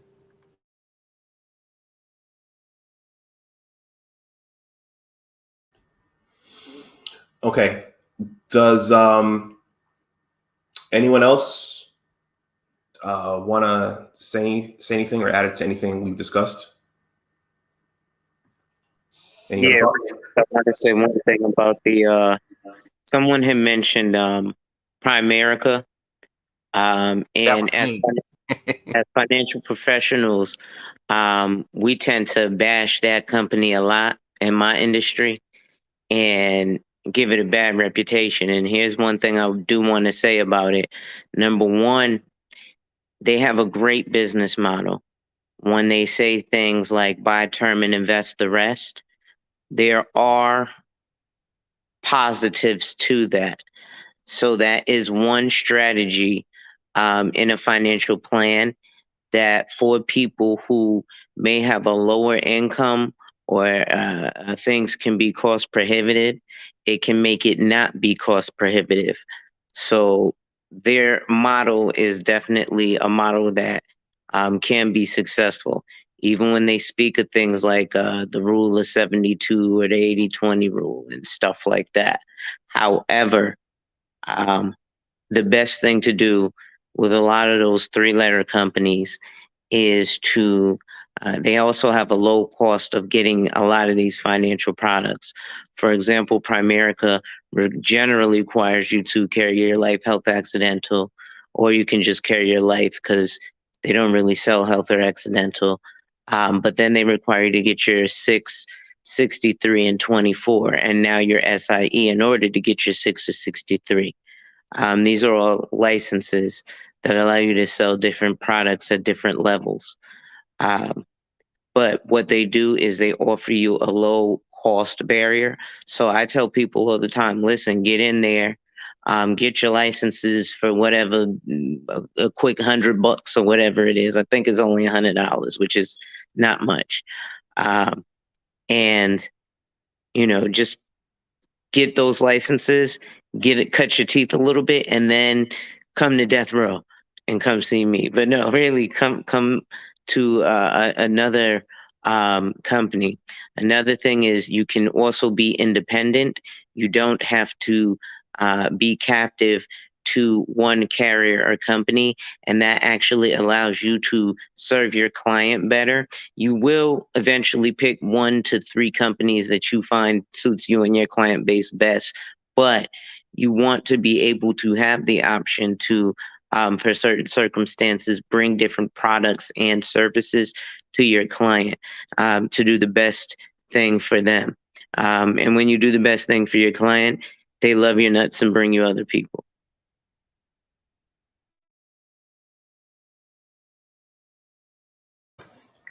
Let me say this, because I think this is important in terms of like Dunbar telling the story between him and his father.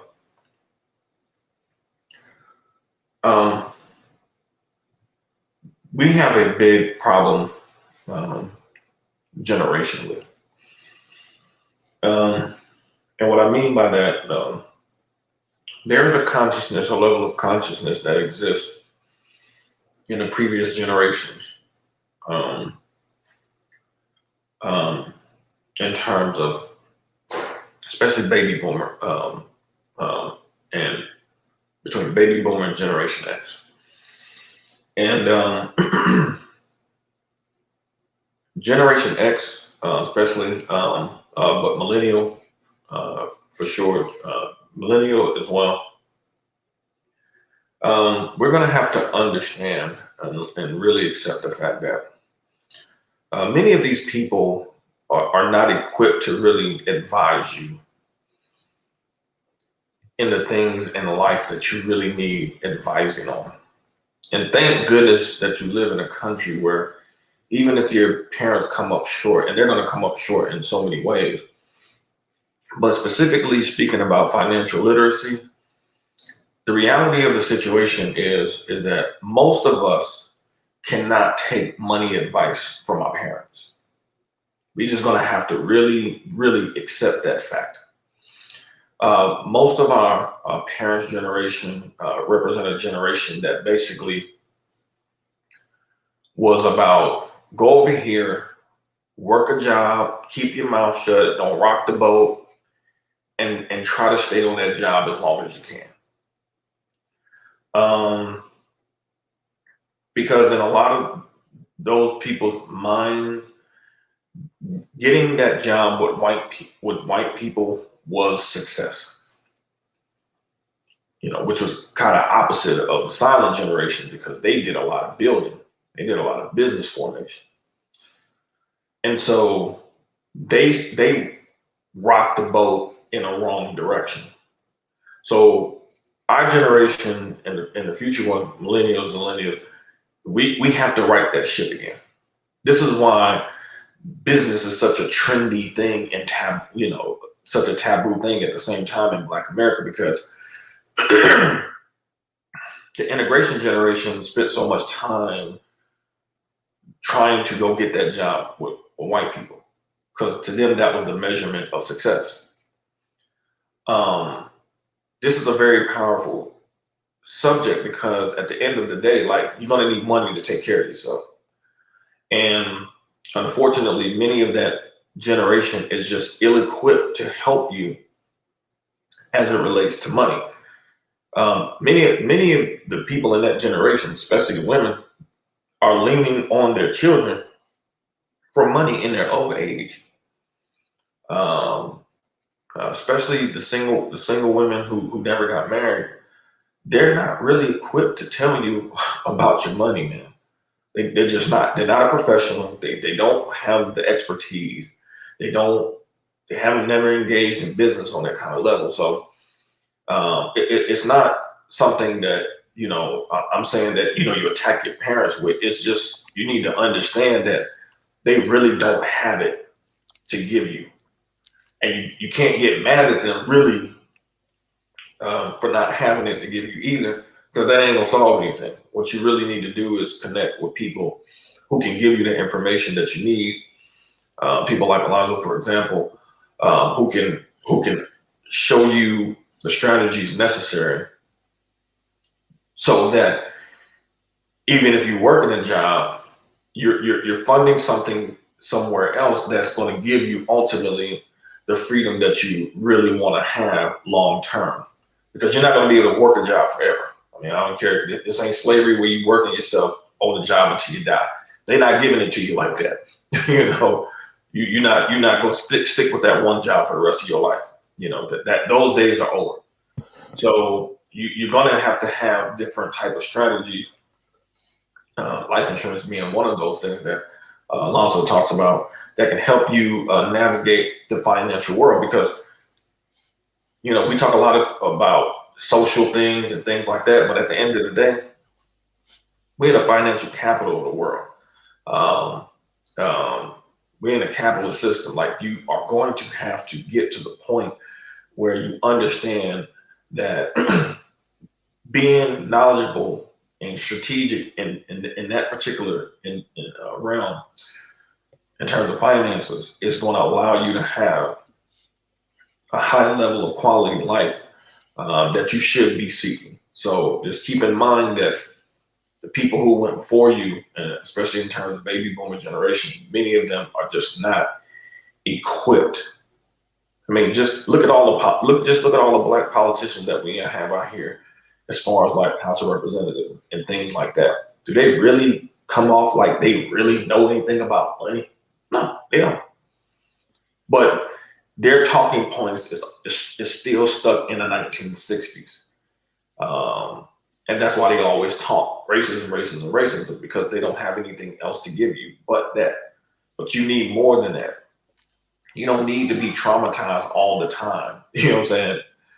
We get enough trauma. You know what I'm saying? We learn enough, as far as being in school, slavery, and all this other type stuff. But just look at how these people are just celebrating a holiday and things of that nature that really ain't really helping Black people like that. It just really ain't. And so keep in mind that these people are just not really equipped to really help you in that particular endeavor, and that you're going to have to go out here and find that information, which is available in the system, but you have to just be willing to actually go and get the information so you can incorporate it in your lives, so you can have actually a better life. That was well said. Yeah. I just want to add to what Brad was saying. We're also in a digital age, man. If you don't know, because you don't want to know.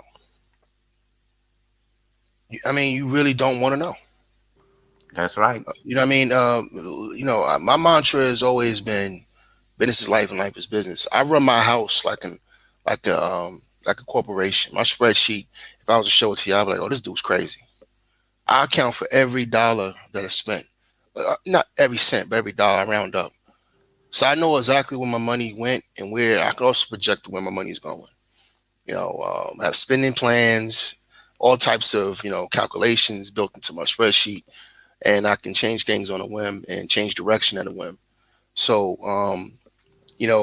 get into, a mindset of ownership.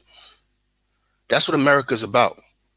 The only thing Rael did not say when he was talking about the credit, the America's economy, is that it's the cheapest credit system, one of the cheapest credit systems in the world. It's free money, as long as you have your stuff together. Get your credit together. The best way of always doing it is always having a nuclear family, having, 2 incomes and stuff like that. That's always great. It's always best, but you can do it by yourself too. And you're going to have to put, like my grandma used to say, you have to put the pork down. There's some things you're going to have to stop doing. You got to tighten your belt, and make some, I don't see him as sacrifices. We play too much. For me, I guess it's all about what you think fun is. Me owning stuff is fun. Not having, gear and jewelry, that's not fun to me. It was when I was 19, 20, 22, maybe, But now it's having stuff, closing deals, selling stuff. I'm considering selling my house right now because of where the market's at. It's a seller's market. The amount of equity I got in my home, I don't think I'm going to get that again. And if it does go down and come back up, it'll probably be another 10, 15 years until that happens. So now I got to weigh in the wear and tear on my house. Usually tenants, 2 years a piece. That's 6 or 7 more families in my house, more stuff I got to fix. And then I got a house that's 10, 15 years older. So now I got to really remodel it, to match, the new inventory in the market. So this is business, no emotional ties. It's all a dream. If you want to retire somewhere specifically for you and your family, then you plan on that. And then you start working that out as far as buying your own land, make sure you own everything. But as far as living in the city you live in now because of the job you work and getting emotionally attached to a dwelling, because that's what it is, without looking at it as a business opportunity, then you're out of pocket. The condo you live in, the townhouse you live in, the home you live in is all business. Now, if you live in an apartment, you're throwing money away. Now, apartments are good if you in the industry and you require to move around a lot and you don't, you can't really set roots down. Then it makes sense, not to have a house because, selling and maintaining houses, requires a presence. Even though I'm maintaining multiple properties from over in Germany, but I'm already set up, so I get it. If you got to move around. Okay, but what about renting a house? Rent, I wouldn't rent anything. I mean, if you want to rent it out, I rent out. I'm a landlord, boss. I'm an American. Okay, good. All right, my bloodline goes back 40 years. I know what plantations I come from. I'm an owner. All right, I ain't renting nothing. That's my mentality, So and that's the mentality a lot of other groups have, or individuals in different groups have. They have an ownership mentality. That's what America is. It's an ownership. Remember, it was founded as an ownership society. That's what Federalists saw. The only people who were allowed to vote in America initially were white men who owned stuff. Landowners. Exactly. You know what I mean? So you couldn't even vote in America unless you own something. That's how America was established, baby. Mm-hmm. So we got to get with the fabric of what it is, especially in the sense of the fact that economy was built on the back of your ancestors. So you should have an attitude. That's how you use slavery. You use it as an attitude.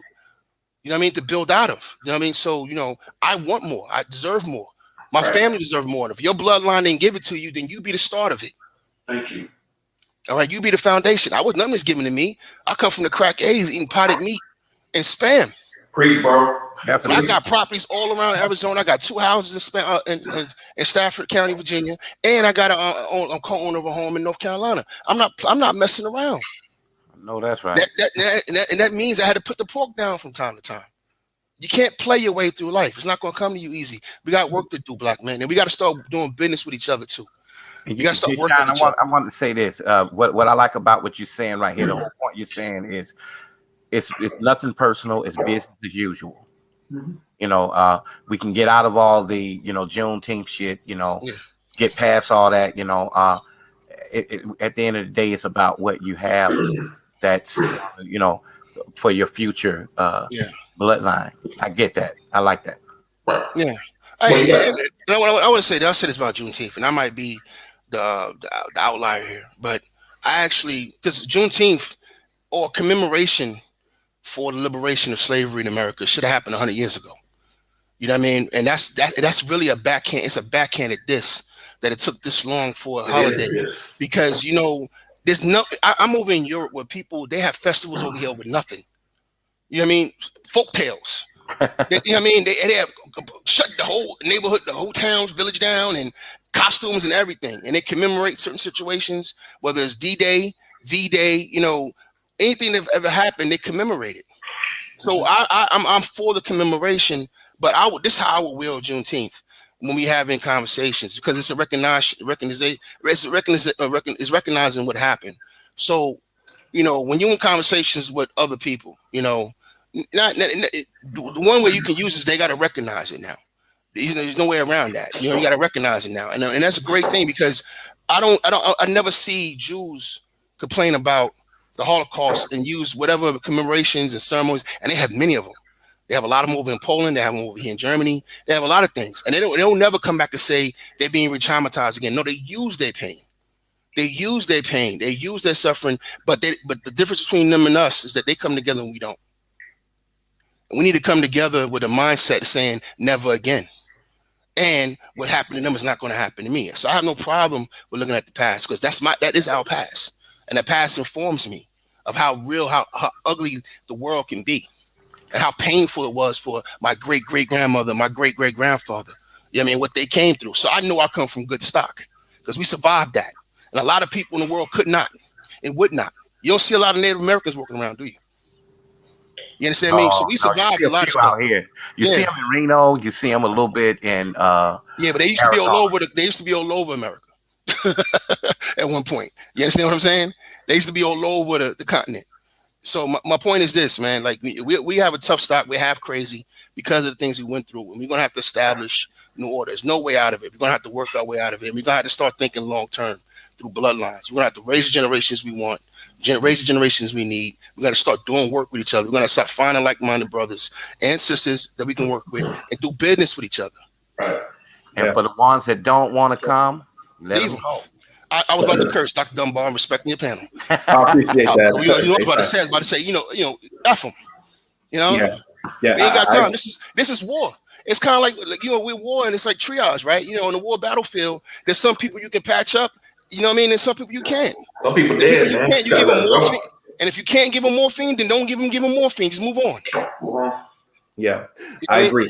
I'm gonna say something going back to what Rael said, and then I'm gonna take us into closing statements because we got to go out and have a Father's Day dinner. But I think going back to what Rael said and what some of you guys said about us being in the information age, depending upon which family you come from, part of your journey may be coming to grips that your folks didn't know everything, and that excuse me, Doc, real quick. No closing statement for me. I gotta run. My daughter made me dinner, so I gotta run. So I'm gonna go ahead and just jump off now and just say peace to you brothers. Have a good weekend. Have a good day, and happy Father's Day to all y'all.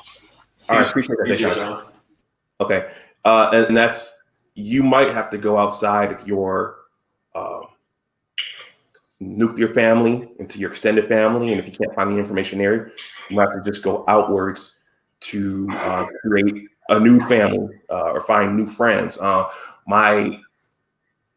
of my dad's first cousins, he asked me one time, Anwar, do you buy stock? Do you have stock? You should buy stock. Pops has told me on numerous occasions I wouldn't invest in the stock market. So right there in our family, you have two conflicting points of view. But I think, I'm hoping whoever listens to this, if it's particularly the younger people, you may have to go outside of your bloodline to find the information you need, because that information, as Ryle said, if it's the boomer generation, that information may not be there for you. So I'm going to take us into closing statements. I'll go. I'm already muted. Hate that I missed the earlier parts of the show, but thanks for bringing me up. Salute to all the fathers and mentors out there once again.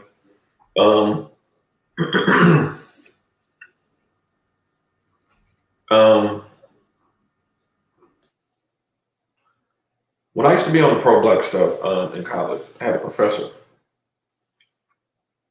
And me and her were talking because I used to go to her office every so often, just trying to figure out like what was our problem as a collective. And I remember saying to her one time, I said, we're the educated class. We're the ones that has access to information that can help transform Black people. I said, but if we can't even get it together, I said, what's the hope for everyday Black people who are not having access to this information? What's the hope they're going to get it together? And I remember telling her that I was tired of losing. And even before I even had any notion of business, I remember saying to her, I think this was 2007, 2006, 2000 maybe. And I remember saying to her, I came in this world a worker, but I'm going to leave this world as an owner. But nothing to go off from. It was just something that I just felt in my being. I felt that was there. I didn't know how I was going to tap into it or when it was going to happen. But it was funny because when I said it, it energized her. She was older, obviously. And she was like, I know that's right, baby. And because I was just telling her, I was like, man, I'm tired of losing. I'm like, man, losing hurts. And she was like, I'm tired of losing too. And I'll never forget when she said to me, she said, I don't want you to tell anybody this. Mind you, she did her PhD research, and her PhD research was in substance abuse. Her focus was the Black family and Black relationships. And I'll never forget when she told me, she said, I don't want you to tell anybody this. She said, but I'm starting to believe that this stuff is becoming obsolete. She was talking about the pro-Black stuff. And her focus on family and relationships was a very powerful focus, because ultimately the kind of family that you come from is going to have a very large impact in your growth and development as an adult. And when you're around people who are scared of what's in the system that can help you, scared to make moves, scared to invest in each other, like, these are very simple concepts that you can do it with each other's family. And there are ways that you can protect yourself, setting up contracts and things like that. So even in that context, you can win. But that means that everybody has to share in the vision of everybody winning. Too many times in Black families or broken Black families, there's a power trip. People are trying to be powerful over everybody else. Many times Black parents don't give their adult children the respect as adults that they need to give them, their sense of autonomy, so they can actually develop. They try to use the parent title to just control how you think and the ways you act, when many times it takes the children to take things to the next phase of development. So many of us, and I had to do it myself, you're going to have to push back. It's a part of your development that you're going to have to do so you can be better, because each generation is supposed to be better than the previous one. The problem is in Black America is that, specifically pertaining to this baby boomer class, there is this unwillingness to see the Generation X, millennial generations be better, which lets us know that many of the decisions that they made were very egotistical and selfish. And at the end of the day, we're going to have to push back on that because we're in a world now where we're going to have to really compete. And I mean, really compete. And I remember years ago when Polite was talking, he had a video. He was doing a lecture, and I never forget because he was homeschooling his daughter, and he said that he was raising his daughter to be an astrophysicist. And I was like, that's what I'm talking about. You know, there are a lot of people who might not rock with Polite and feel some of the things he's saying, but when he said that, I was 100% with him. To have that vision for his daughter, for his black daughter, to be on that kind of level was amazing to me. And, that's what it's supposed to be. He was basically saying he wanted his daughter to be better than him. And there's nothing wrong with that. That's what, parents should want. Parents should want their children to be better. A lot of foreigners come to this country. They'll work like slaves to make sure their kids can get a good education so they can make it to medical school, so they can become a doctor. Their reward is seeing their child become that doctor. They're happy. So we really have to really start really checking a lot of these older people who are, it's past their time. They should have been passed the baton off to us. We see it politically. We got a lot of these old niggas around who just are past their time. It's not about trying to be disrespectful to them, but they're not elders like that. They're just old. They don't have anything to give you in terms of knowledge that can help you develop yourself. They have taken you about as far as they could ever want to take you in life. The rest is on you. And you really have to come to that realization. I would say the best time to come to that realization is actually when they're still alive. So when they leave you, it's not traumatic for you, but to just understand that I remember when I was in the 10th grade and I had a conversation with my dad.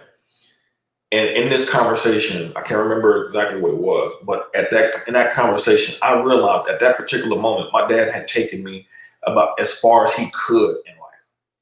So at that point, a lot of things that he was saying would just go in one ear and out the other. I wasn't disrespectful to him, but I knew what made sense to me. And a lot of that stuff he was saying was not making sense.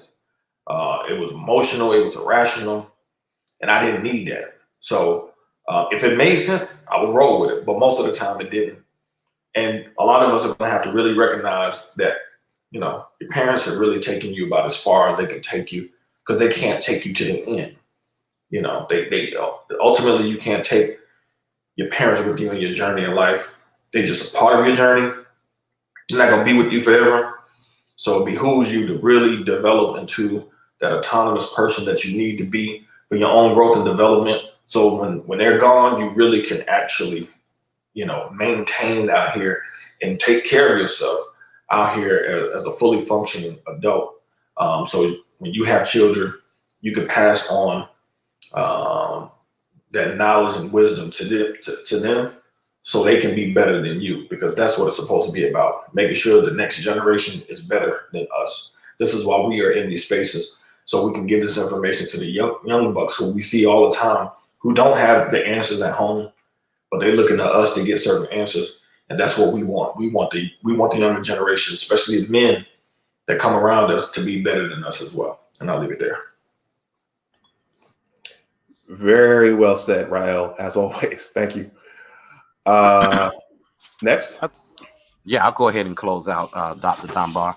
Thank you for having me up. I've often said, in this space, and this is without judgment, isn't it a shame not to have something to believe in? And I think that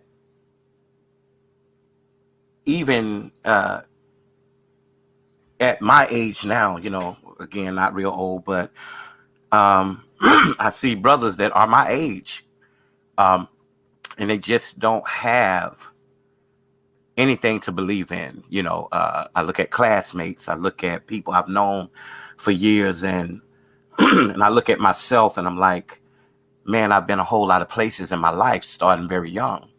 But then again, I had to look at the opportunities that I've had. We've had, like I've said before, We all have choices, but we don't have the same opportunities.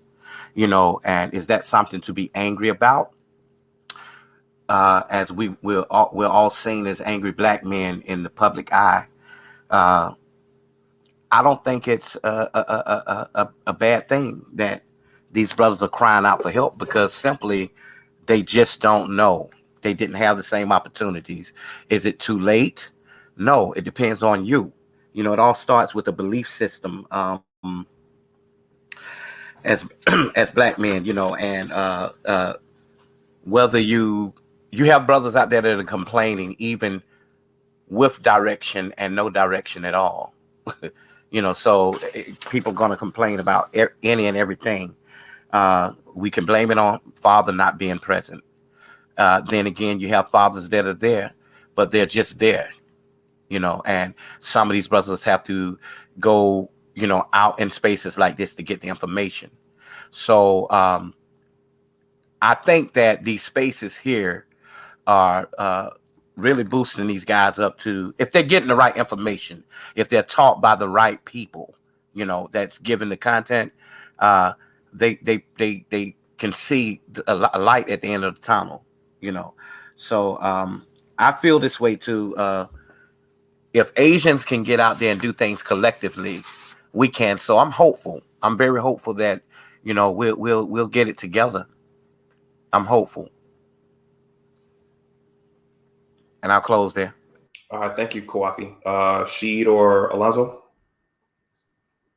Okay, so I'll be brief. Happy Father's Day to all the fathers out there. Happy Father's Day to all the mentors out there, and the uncles and the grandfathers and every other male influence in another man's life in some form or fashion, business partners, etc. I think the beautiful thing is that, Dr. Dunbar, you share these lessons from your own life often. And it gives someone the ability to take a look inside at their own situations. For example, when you shared, the African gentleman whom also his parents were helping him purchase land, and you're like, well, why isn't my dad helping me purchase land? And some of the battles that specifically young black men face as we go through the gauntlet of life, right? And unfortunately, as men, there is no excuse. There is no let up. And that's just the reality of what being a man is, especially when we are competing against other men. Nobody, if somebody's winning the battle, unlike in MMA, they're not going to stop beating on you until they kill you. So we have to look at life as that and realize that we're in a battle, and we either fight back or continue to get pounded on until we are no longer. So small lessons like these financial lessons from our fathers, our mentors, things that Ryo drops, things that she drops. I watch a lot of his channel. Go subscribe. He drops a lot of other people's channels and tells you to subscribe. I want to thank actually Ra and She. They definitely promote me a lot out here in these spaces and what I do as a financial professional. I think those lessons from Robert Kiyosaki are very valuable, and we can always see the value of fatherhood in the fact that he named his book Rich Dad, Poor Dad. So it already shows an example of masculinity, leadership, protection, provision, procreation, etc. So there's a lot of values to be seen in realizing that things like this aren't just hapless conversations. And barbershop talk is very important and healthy because it lets us express ourselves in a way that may not seem PC. And we all have titles and professions that we have to share. It's like sitting in a room with a checkerboard floor, right? You're going to discuss a lot of different things, and you may rejoice amongst men of a similar ilk, right? But sometimes you have to do things like scramble the altar because there are people who may invade and look in or look crazy whilst out on the street bare-breasted. However, again, it's now I'm just rambling. I'm sorry. I'm just excited and happy to be amongst like-minded gentlemen. Happy Father's Day. Enjoy it. Work hard, learn lessons. If you want a financial consult, you know where to go. Hit me up. Follow my channel, Alonzo Hall. Thank you, Dr. Dunbar, for having me up. Thank you once again, Pete. All right, Alonzo, thank you. You're welcome to drop your channel in the chat there. Sheep. Yeah, man. I'm gonna be brief too, not too long, but yeah, when it come down, I was talking when I heard Alonzo was talking, and I heard Rael talking earlier about dressing a certain way, how he was wearing his clothes. Like I said, around 28, I kind of steered away from a lot of the t-shirts, baggy jeans. I never got into tall tees too much, but more or less I was in the baggy jeans. But I kind of shaped up and did things.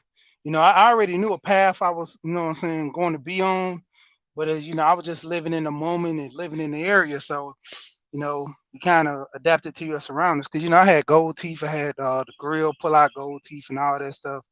But as I got older, I tend to, stop wearing them as much because, that wasn't the direction I really wanted to go in. But, I was in like I say, the surroundings.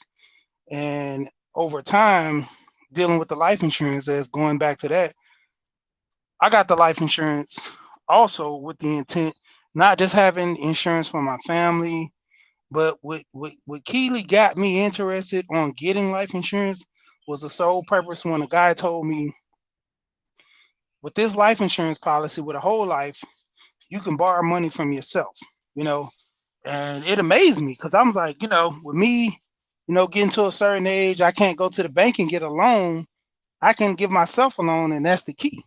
And that's what I was, more or less interested in, that whole life policy more than anything, because I was essentially building money for myself, and I can end up borrowing money for myself to help me long term. So it was benefit on both ends.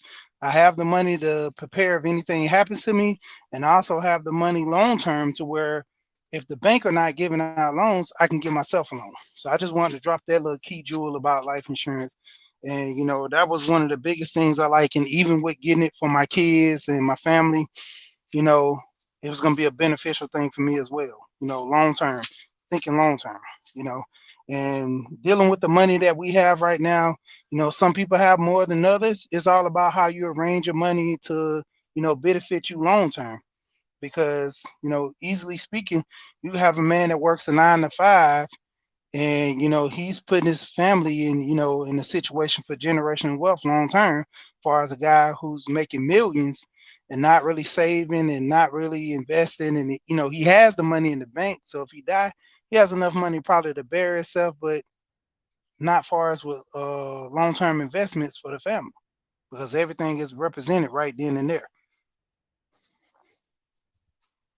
But I'm just gonna be done with that, and that's all I want to go ahead and just close out with.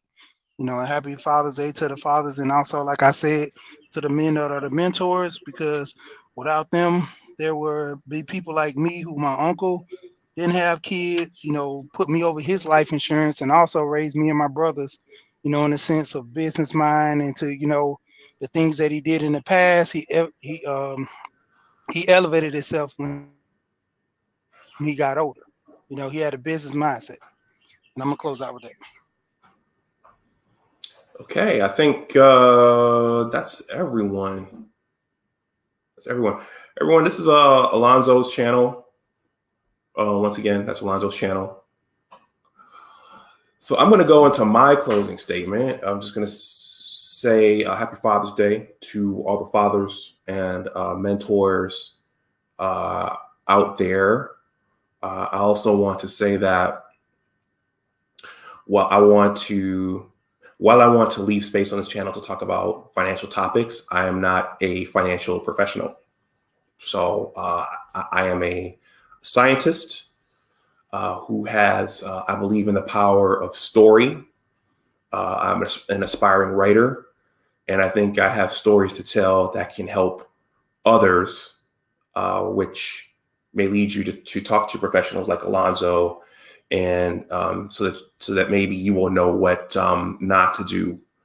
And in this particular instance, the focus of this stream was this essay I wrote right here about some financial discussions me and my father had. And so I think that probably the biggest takeaway from this stream goes back to what Rael talked about, and that's that a friend of mine recently told me, she said that, you're up to age 25, you can talk about your parents, but after that, you're responsible for your life. So at some point, there's going to come a time where, despite the things that you've been told and the things that you've been advised against and advised to do, you're going to have to make your own decisions, and you're going to have to find information on your own, which might conflict with what your parents told you. And in some instances, as we discussed, the information they know, it might be what they know, and it might be for a specific generation, and it might become outdated, and it might not be helpful for what you're trying to do and where you're trying to go. So you have to go out and learn some new concepts and make some new friends and interact with some new people. So I think that that's in large part the essence of this essay and this discussion. So, and also I think the quote at the beginning, I'm going to remind everyone of this. This is a valuable quote.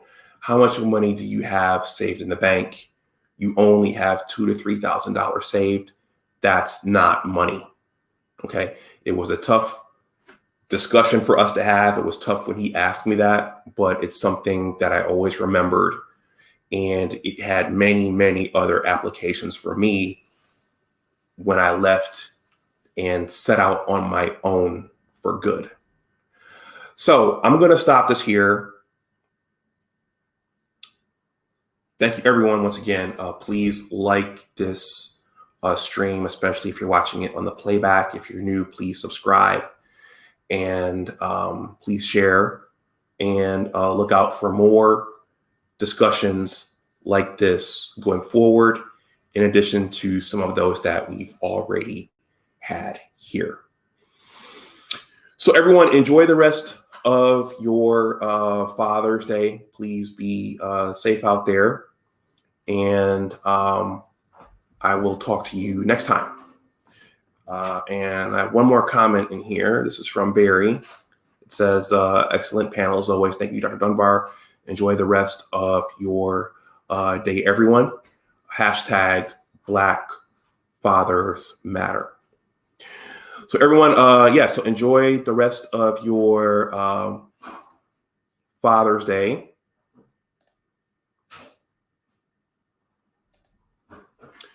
And as always, remember that your attitude determines your altitude. Take care, and I will talk to you the next time. Bye-bye.